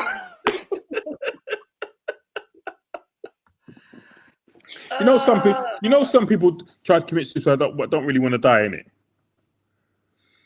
They do it for. You better not do that because you're going to be executed if you start fucking about around there, innit? Yeah, I mean, in hospital, people commit suicide in hospital. The worst way to do it is what they do is they drink bleach, and that's probably the worst thing to ever do. They drink bleach. So what happens when it goes into your stomach? You throw it back up again, it burns you back up, and then you keep throwing up, and every time you go, it keeps coming back up, so it does really bad. They can't fix it inside you. It's like really bad because you keep every time you throw up and bring it back, you just bring the bleach back up again and again and again, so it keeps ripping out your insides. So yeah, This is this what I'm well, saying. I don't think I can commit suicide because I have thought about it. I have thought about what or how would I do it. And then I was just like, well, I don't think I've got the guts to jump in front of a train. That's not going to happen. I don't think I've got the guts to right. I don't think I've got the guts to jump off of a building. That not gonna make it. Pills, from what I hear, can be really uncomfortable, like the bleach. It can really make you feel sick and that. So I don't know. It's just not for me. no, that they're going to be debating what's assisted dying and stuff, and like the whole kind of Switzerland model and stuff like that. But if you had a terminal illness and you could go somewhere and they could put you to sleep slowly, Yeah, I'd do that. If I had a terminal illness, I don't know if I could. I just think I don't want to be like I've kind of I'm not able to do anything, but also I just think I don't know if I could actually Take say that. okay, yeah, take that step. Yeah, I mean, if I was in pain and it was going to just put me out of my pain and I could just go to sleep, then yeah, you say goodbye to everybody and then give me that injection and let me. That if you was allowed to just have assisted suicide, then that probably would be the way I do it. But for me to slash my wrists, can't see that happening. For me to jump in front of a train, can't see it happening. Off a building, can't see it. Like, I just can't see any of it happening. But if I had a terminal illness and I could be put to sleep, I probably would, especially if I was in pain. Mm-hmm. I can't take pain. I wouldn't want to know when. Right. Because I get that. If I could say someone, every day, yeah, he gave me a tablet every day, but some days I would never know when it was going to be. Then I'll be like a sleeping tablet, whatever, I wouldn't know. Then I made it, but I couldn't okay, today's going to be the day. I don't think on the 18th I'm going to get my injection. Yeah. No, I don't think I'd do that. Yeah, it is a bit of a mind boggle. North Korean government has issued a ban on suicide, calling it an act of treason against socialism. This directive was issued after a significant increase in suicide rates, estimated at 40% from the previous year. The ban is part of a broader effort to address the severe poverty and starvation conditions faced by the population. The local government officials are held accountable for preventing suicides, and the issue has been discussed in emergency meetings across North Korea. Despite the ban, the situation remains dire, with many citizens struggling to make ends meet and facing internal unrest factors. Mm-hmm. So, yeah, things are pretty bad out there. So, yeah. All right, Davina, you're still watching. So what she's saying about this is if someone is attempting to take their own life, they need help, not to be treated as a criminal. Agreed. It's really weird. But going back to the previous topic with the if you had a son, I don't know if you've got a son, I know you've got a daughter, but what would you do? Do you think the mum was right to introduce the baby mama to the new thing? What do you think about that, Davina? But yeah, Natalie, back to your suicide thing. I think they're trying to address because if 40% of the population's killed themselves, that's a lot, isn't it? Yeah. Well, he needs to look at that. Why do people want to kill themselves in your country? That's what you need to look at before you start punishing them for it. Because what about the ones where it does work? What are you going to do? There's nothing he can do. Right. But my man, but you know what he would do? He would punish their families. The guy's mad, yo. Yeah, listen, that Kim Jong tried to punish off people and stuff. Yeah, he's mad. It just feels like the world is run by really dictative, crazy people. Populism is the thing, man. Trump, Kim Jong-un, that Hungarian president, that Belarus president, what's his name? Russian guy, Putin. That man, everyone's on the. Yeah, there's enough of them. Enough of them. We need to get some women prime ministers. Bring back Jessica Arzan and what's her name again? The one from Barbados and all them people. We need some of them people in the world. Some harmony in the place. Yeah, it just man. seems very dictative. All right, what's the last one that I've got? All right, let me show you. She's bitter. Hang on. Because this is the last one I've got. Share screen.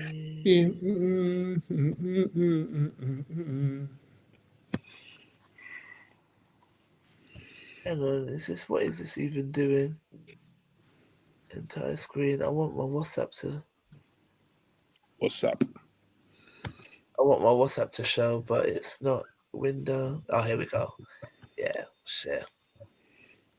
All right, can you see my screen? Yeah. Okay. she's bitter because society's standards, in her view, don't allow Black women to just walk around with their natural hair. That is bullshit. Black women can walk around with whatever hair they want. Only in Michelle Obama's mind do white people not like them unless their hair looks like white hair. And here's the other thing. The nerve of this woman to pretend that Black women are the only women who have to spend a bunch of time getting their natural hair to, quote, conform to these alleged society standards. Because virtually every woman I know, every woman spends a shit ton of time on her hair and wants it to be better than God made it. It's not a Black thing. It's a thing, and it's especially a woman thing. But she's always reducing everything to race. Last year in 2024, 25 US states passed the Crown Act with active campaigns at a federal level, which, in case you're not aware, Megan, was created specifically to address race-based hair discrimination. You do not get multi-state legislation backed by major civil rights organizations and brands from around the world for a problem that is not real. If Black women were truly okay wearing our hair however we wanted, whenever we wanted, and wherever we wanted, Megan, then none of that would exist, would it? And whilst, yes, many women do indeed invest heavily in their appearance and in their hair also, it's only some of us women that are punished for wearing it in its natural state. Let's be honest, your video has absolutely nothing to do with Michelle Obama's warped perspective, and it's actually got everything to do with your very uncomfortable racial ignorance. A really worrying lack of cultural literacy in general. I think that's really the core of the problem here, if I'm honest. Michelle's experience aligns with that of millions of other Black women and is consistent with centuries of European beauty norms that are very well documented, sweetheart, which is very easy to find out for those who read. So actually, maybe Google, as far as I'm aware, it's still free. Your clumsy attempt at pretending to be colorblind to racism to help you reframe and downplay the true lived experiences of not only Michelle, but most Black women that exist on the planet today. So you can try and flatten and minimize the systemic racism that you damn well know exists and try and turn insidious racial prejudice into a generic human experience that all women have to endure. So the real topic of structural racism that you perpetuate ends up disappearing from view completely. It's actually quite embarrassing for such a sober truth teller as yourself. However, fear not, Megan. I would love to volunteer as tribute in helping fill in some of the gaping craters in your minimal knowledge about the world that exists outside of yourself. With my book, How to Love Your Afro, you can truly understand why your nonsensical, feral ramblings are not only incorrect, sweetheart, but are scary out of touch with reality. Do let me know the best address for you, sweet, okay, and I can ship you out a copy. Maybe two, and quickly.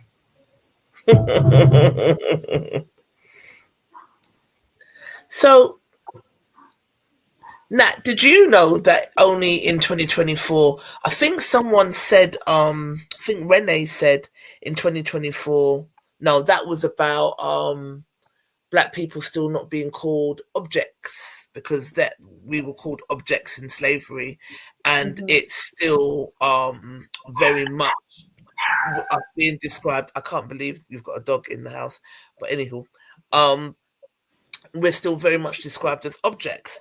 And there's this whole thing around our hair. And I know that in some places there are penalized, you get penalized for having your real hair and so on and so forth. I was out at Southside Shopping Centre and someone was asking me about the headdresses that we have, and I was saying that it's good for hair loss and alopecia and so on and so forth.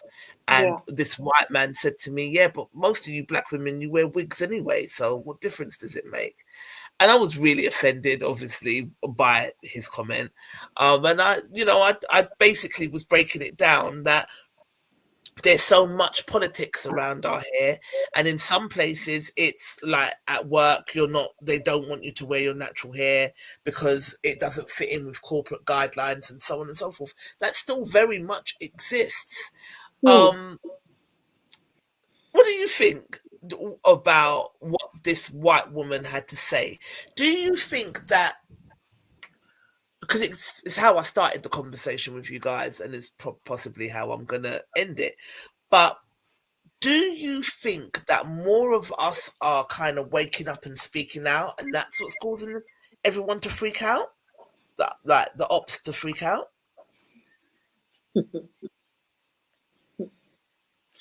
Because I was like, they just want to shut everything down. Right. They want to tell you about your own experiences. That's not new. They are always trying to tell you that this exists, that doesn't exist. Their struggle's hard as well.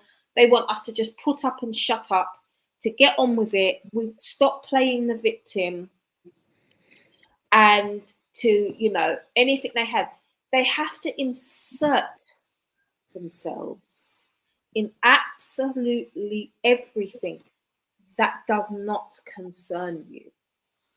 Yeah. This isn't your struggle, so I don't expect you to understand. Stop trying to compare. They are the type of people that you've been to Tenerife, they've been to 11 so they're always going to have something to say. Not 11 But you get what I mean? They're always going to have to try and one-up you. They want you to shut up. They want to minimize their part in how things are played out and how we are made to feel. What they need to do is shut the fuck up, educate themselves, and stop trying to talk about an experience they've never lived. I can never talk about how testicular cancer or how being kicked in the balls would feel like. I could never know. As much as I could just only imagine. If I can see a guy keeling over if you just brushed past him or did something and think that didn't hurt, bruv, shut up. Because I did it, and in my head that didn't hurt. It weren't all that. I don't know how sensitive these things are. Right. Do you get what I'm saying? Yeah. Stop talking about things you don't know about. Stop inserting yourself. If you want to do anything, why don't you make a positive change instead of changing things? They, like I said, that because like what you said, they're used to us back in the day just being getting to it and just kind of taking the oppression. But where we're kind of outwardly and overtly really standing 20 toes down in who we are, what we think, and what we don't like about the way we're treated or made to feel about us in our natural states. They just want us to stop. Right. They want us to just stop. Oh, shut up. It's very dismissive. Like, be quiet. Like, I'm sure putting that face on takes her hours. Yeah. Yeah. I'm not sure about her hair. Yeah. Either way. But you know what? I don't have white hair, so I don't know. But we're not talking about your hair, bro. We're talking about ours. I've never seen a white woman. I've never heard of a white woman or an Asian woman or any other race be cussed at anything about their hair. No. The most you hear is ginger, at the very most. Yeah. But we get criticised if we wear our own hair. We get criticised if we wear fake hair. We get criticised, because I've been criticised, for straightening. If you've got curly hair, straightening your hair. You get criticised for wearing your hair out curly when it is curly, because it's not. You can't win as a black woman. You can't chat to me, bruv. You don't know what it's like, Pamela Anderson. Shut the fuck up, bruv. Sit in your box and talk about what you know about. Yeah? But stop talking about things that you've experiences that you haven't lived, and stop trying to dictate and narrate our experiences. And when we are telling you our experiences, you're telling us it's wrong. You've got no skin in this game. Shut your mouth. Yeah. sit there with your babbleless tongues and be the fuck quiet. Okay, guys. What Natalie said. Gary, do you have an opinion on it? I don't really yet. You know what? As I said before, I had preferences of girls' hairs. I remember, but other than What that, is your preference of women's hair? do you know? laugh. But my oldest daughter's mum, I used to say, "Oh, can you put your? I love ringlets." And she remember she said to me, "Am I 10? Am I 10 or going to a wedding?" I'm like, "You can't just do ringlets." She's like, "Am I 10? Right. So So what do you think of afros, women with afros or natural hair? Doesn't make a difference. There's hair in it. It's like, and you know what? As I said to you before, hairstyles suit different people. So what I may like on you, Trisha, I may not like on Natalie, for Right. example. What I like on Natalie, I may not like on Charlene. And what you know what I mean? So it's just different, isn't it? So some girls wear the hair in certain styles. I think it looks wicked. Some girls have like little pixie cuts and look amazing. So it's all depends on what they are in it. So you know what I mean? I don't mind it, to be honest with you. I don't really, and I've learnt from a long time ago. Don't be troubling black girls' hair. I remember, the stories I heard from girls doing things. One girl I know told me that her boyfriend one day, the first holiday her and her boyfriend went on, he picked her up and threw her in the sea. And she said for 2 days she didn't talk to him.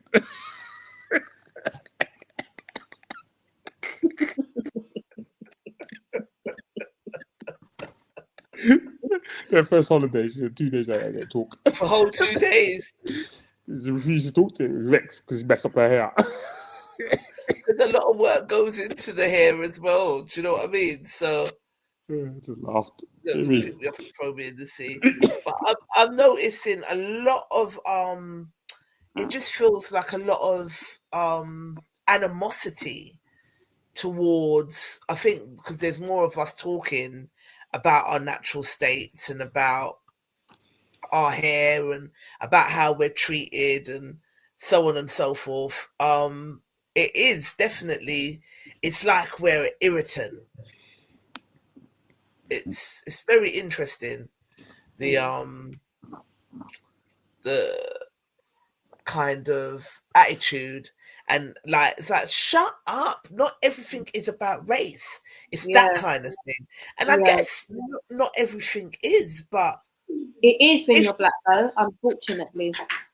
But as I said before, I think you want to go on holiday, you've got to Google whether it's racist in that place. Yeah. Like everything, unfortunately, is. It is. Don't convince the mind we don't drop it down to the Chinese shop. You don't know, boy. And he's such a little as well. Yeah, because that Elaine the Pain, she caused a lot of controversy on TikTok by basically saying that the Asian community are the buffer race, and basically saying what we're saying in terms of spending money within our community and blah blah blah.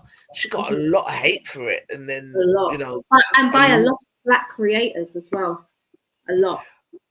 Yeah, I saw a lot of posts saying sorry, Elaine the Pain, blah blah blah, going and spudding Boss Man. I've seen I'd say about 20 to 30 posts alone, and then she did a post saying that she's got tons of hate, but she's getting it from the Asians. She went onto an Asian live, and they were so racist to her. They ate her for filth. Really? And you still had Negroes going out saying, not me, like cussing her. They've made videos. There's loads. If you even type it in, you'll see it. But I just put not interested. I don't want to see none of it. She came on to my lives once. I thought she was all right. But she did say, she said, I'm a troublemaker when I'm with you. But I don't think she's wrong, sorry. You don't think she's wrong? What did she say? She's not. Let me see if I can find it. We've got 6 minutes. Lucky fresh, you're on. Elaine.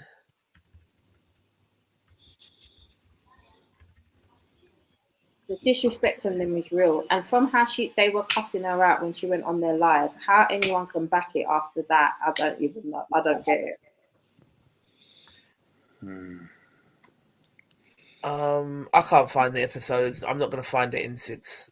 Okay. But she was just basically saying, because I think Davina even posted it in No Bravado as well. I'll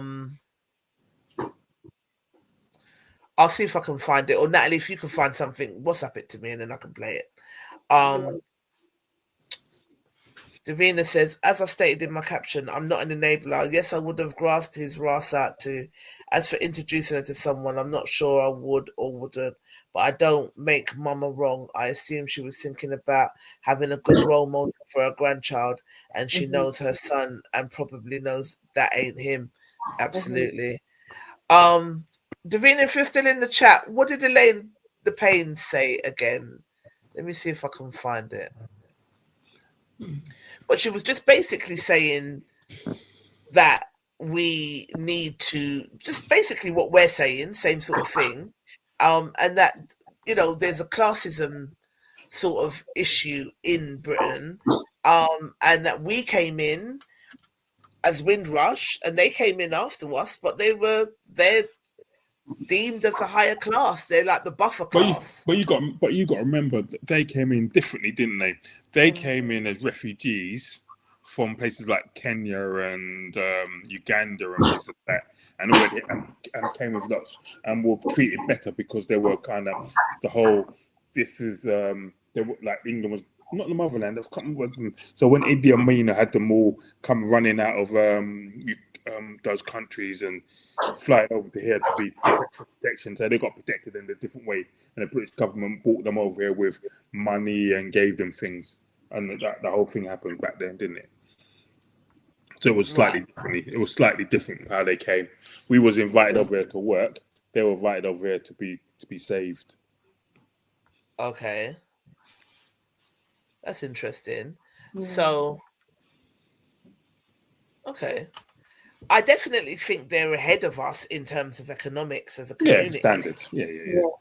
And you know what? To be honest with you, like, there's no reason. I mean, obviously, thank you, Sugar. We're talking about pardoners and stuff like that. When we were doing that years ago, but you know, people stopped us from doing that, like saving and gripping money together and stuff like that, buying houses for back in the day. If you thinking like in the 60s and the 70s. How many of the massive houses in Brixton were owned by black people? Right, I know. Yeah, and now they're all gone because man sold them off and said they were going to move to Croydon because Croydon's a nice area. Look at Croydon now. What? Wouldn't even walk down that road. West Croydon, they're scary. Like Brixton and whatever. Everybody wants to live in a Brixton and them lovely houses up there. It's all gentrified now, anyway. Clapham Junction. Good evening, Jason. Gail, thank you for joining us. We are going to be finishing in a minute, but I just want to play this. Davina sent it to me. Thank you, Sugar. Let me share my screen so that you can see what she said. I agree with her, though. And this is the thing. You're saying she's getting hate from us. That's what bothers me. We get enough hate out there, everybody else, and she's still managing to get hate from us as well. Majority of the rebuttals and videos about her are from black creators.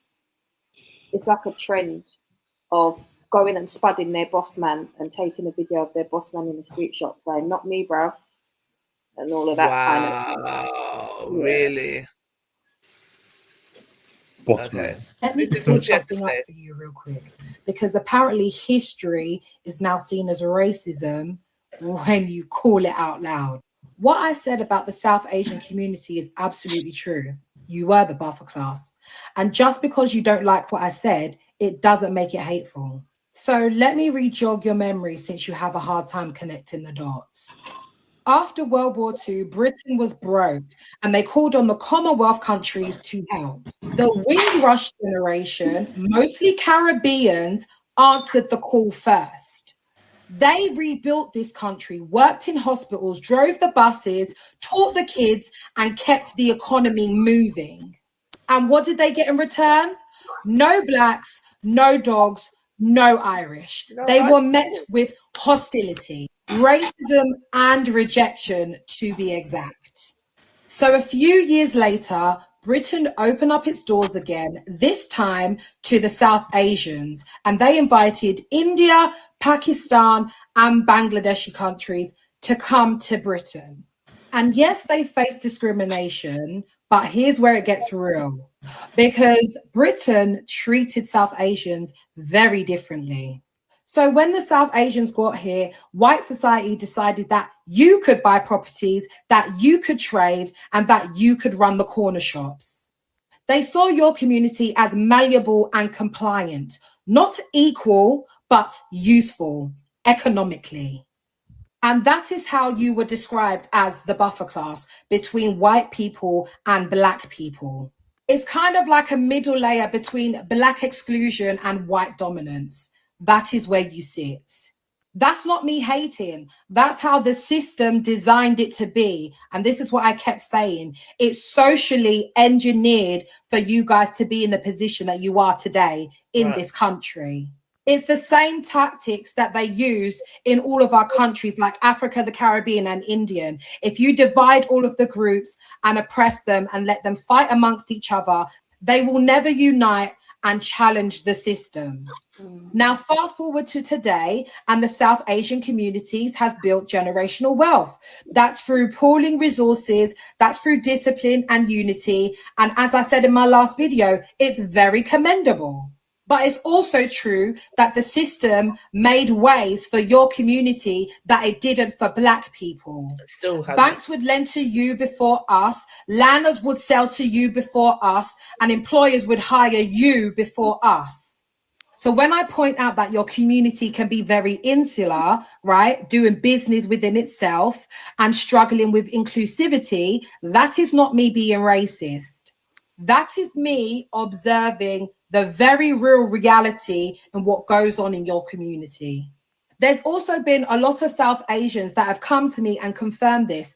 You do have colorism within your community. You do have a caste system, and you have anti-blackness within your own homes. So when you're struggling with colorism within your own community, what makes you think that we would believe that you would embrace blackness outside that? But again, it isn't about hate. It's about patterns coming from colonial conditioning. And let me make myself clear. This isn't about the blame game. It's about accountability for all communities. I also want to touch on Black activism and how you have benefited from it politically. Black people took the beatings. Black people were over-policed. Black people fought for their rights to be treated fairly and equally. We demanded justice that every other minority benefits from today. So when I call out your communities, that is not hate. That is me asking for reciprocity and recognition. So when you want to throw around the word racist in my direction, let's take a look at the impact and the intent.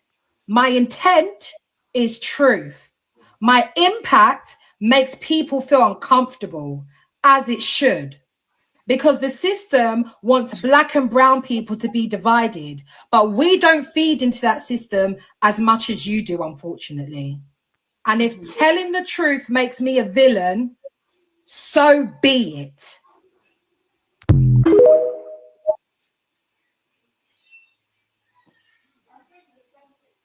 Can't hear you. You're on mute. You're on mute. I was coughing, so I didn't want yeah, I had a little cough. I don't no lies told. Let me tell you something. I've worked with quite a lot of Asian people in different workplaces and different offices, and had different Asian things. They have all, when they're comfortable and you form like a decent relationship with them, they tell you verbatim the ins and outs of it. My uncle had an Asian girlfriend who told us the ins and outs of how it works and how they see us, how they look at us, and blah blah blah. So it's not something, and you can tell by the way you're treated when you go in the shop sometimes. And like I said, it's not every single one, but there's a vast majority that will treat you like a dog. They could be doing a job or doing something that is way thingy than what you're doing, and they will still treat you like you're at the bottom of the absolute food chain. She's not lying. Obviously, in all things, it's not everybody. But I've had enough tell me themselves. You can't think like, what? What are we talking about? And then just the abuse that she received on that live, you just proved her point. Yeah. Like, what are we talking about? Then you've got these silly house niggerettes doing stupid videos. You don't have to agree with her, but this is what she's talking about. Like, this is where we have to take accountability. If you don't want to listen to what she's saying or you don't agree, fine.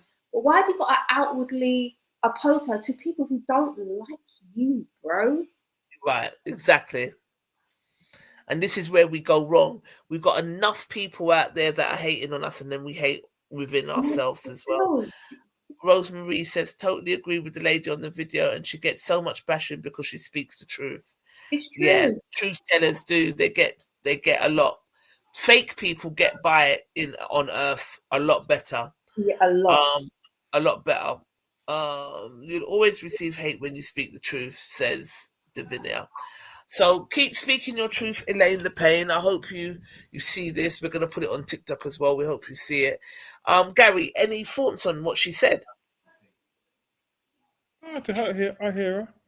There's not much to disagree with. Yeah, nothing to disagree with. You know what I mean? Yeah.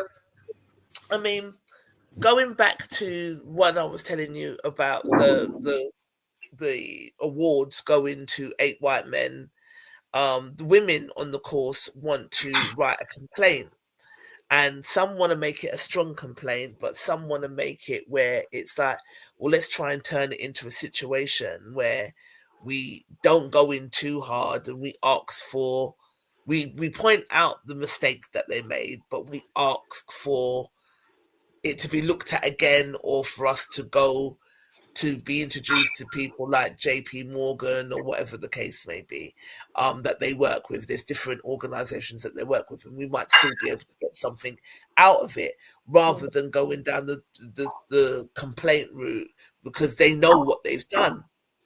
But I heard what she was saying and I loved what she wrote because I loved her way of thinking. But there was still an element of me that thinks, but here we are with the begging bowl out again. Why can't we just radically call out what they've done as wrong? Why is it that we've got to go softly to talk to them about what it is? There's still so many of us that don't want to tackle it head on, that don't want to upset the oppressor. We don't want to go against. There's too many of us that are still in that, and that would attack self first before anything else. I mean, for me personally, I realized how racist the Asian community can be towards us when I done that 10 days in Whitechapel. We done a 10 days business festival. They called us N-words. They asked us what we were doing there. They effing black this, effing black that. I will have you removed. They were awful, and as a community to work with and amongst. And then was when I was like, okay. First, when the guy choked up the girl in the hair shop, there was that. But then experiencing, excuse me, those 10 days in Whitechapel at that business fair, I really understood then what time it is and how they feel about us.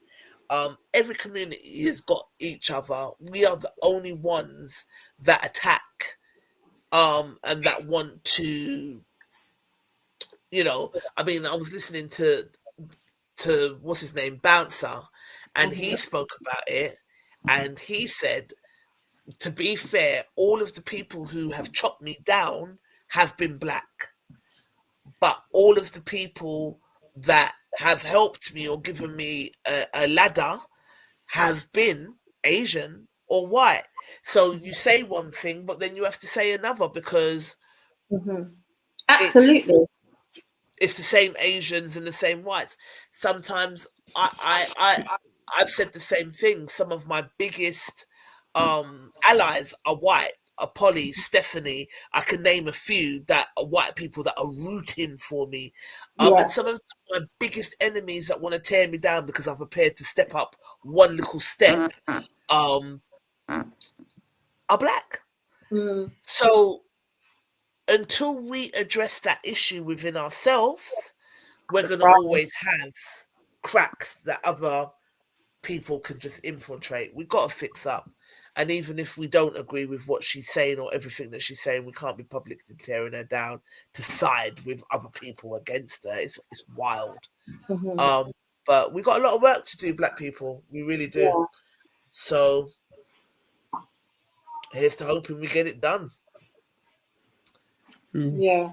And before we go, who did you lot want to win the fight? You, Banks, or Ben? I don't want them to fight again.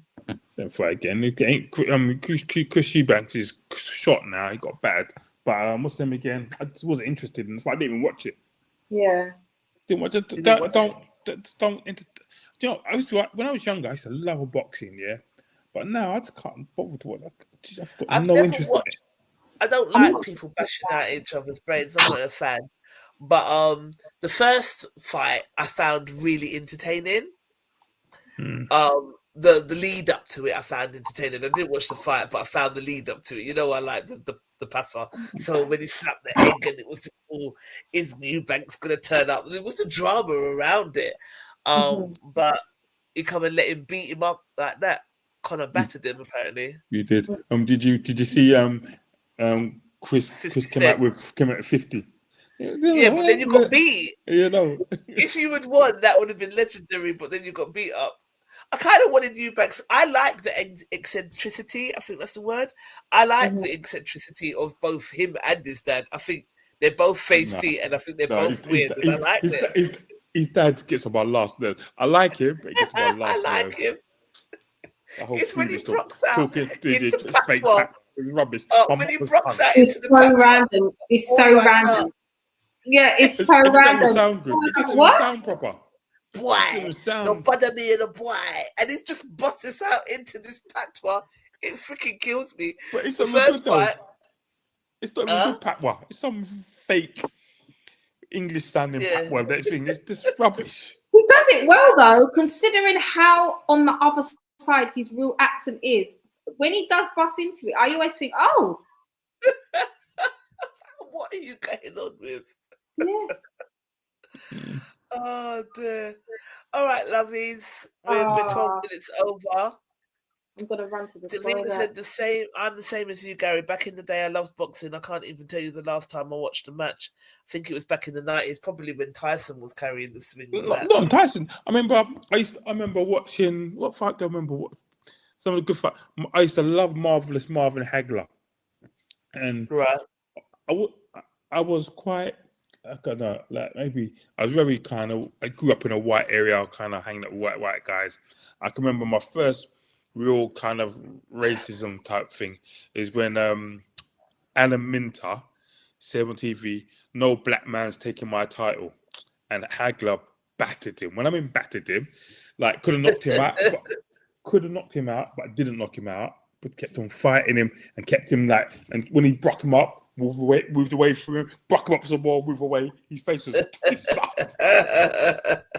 Them days, those were the days, boy. You know what I mean? Yeah. Those were the days. But yeah, other than that, I'm not really in it. Yeah. Not really interested. I haven't watched it, but I might watch the highlights. But I kind of wanted Eubanks to win again, but hey, he didn't. All right, people. Cool. I'll catch you later. Thank you for joining us, all of you that watched us. Please like share the group, continue to comment. I am going to be at not this weekend but next weekend at Millen Market, and it's a Men's Day celebration. So any men, if you're in the area, pop down and see what she's got in store for you. She's got wonderful things that are planned, and you can catch Diva Choice down there as well. yeah, I think that's all I've got to say, other than keep posting, keep commenting, keep showing up. We love it and we appreciate you. Thank you. 100. Hey. Spotlight listeners, if it's Gary's gone, he's known for this shit. It's so rotted. It's ridiculous. I can't. Spotlight listeners, if you're still here, thank you for being here, and we will catch you next week. Deuces. See you. Bye, sugar. Me too.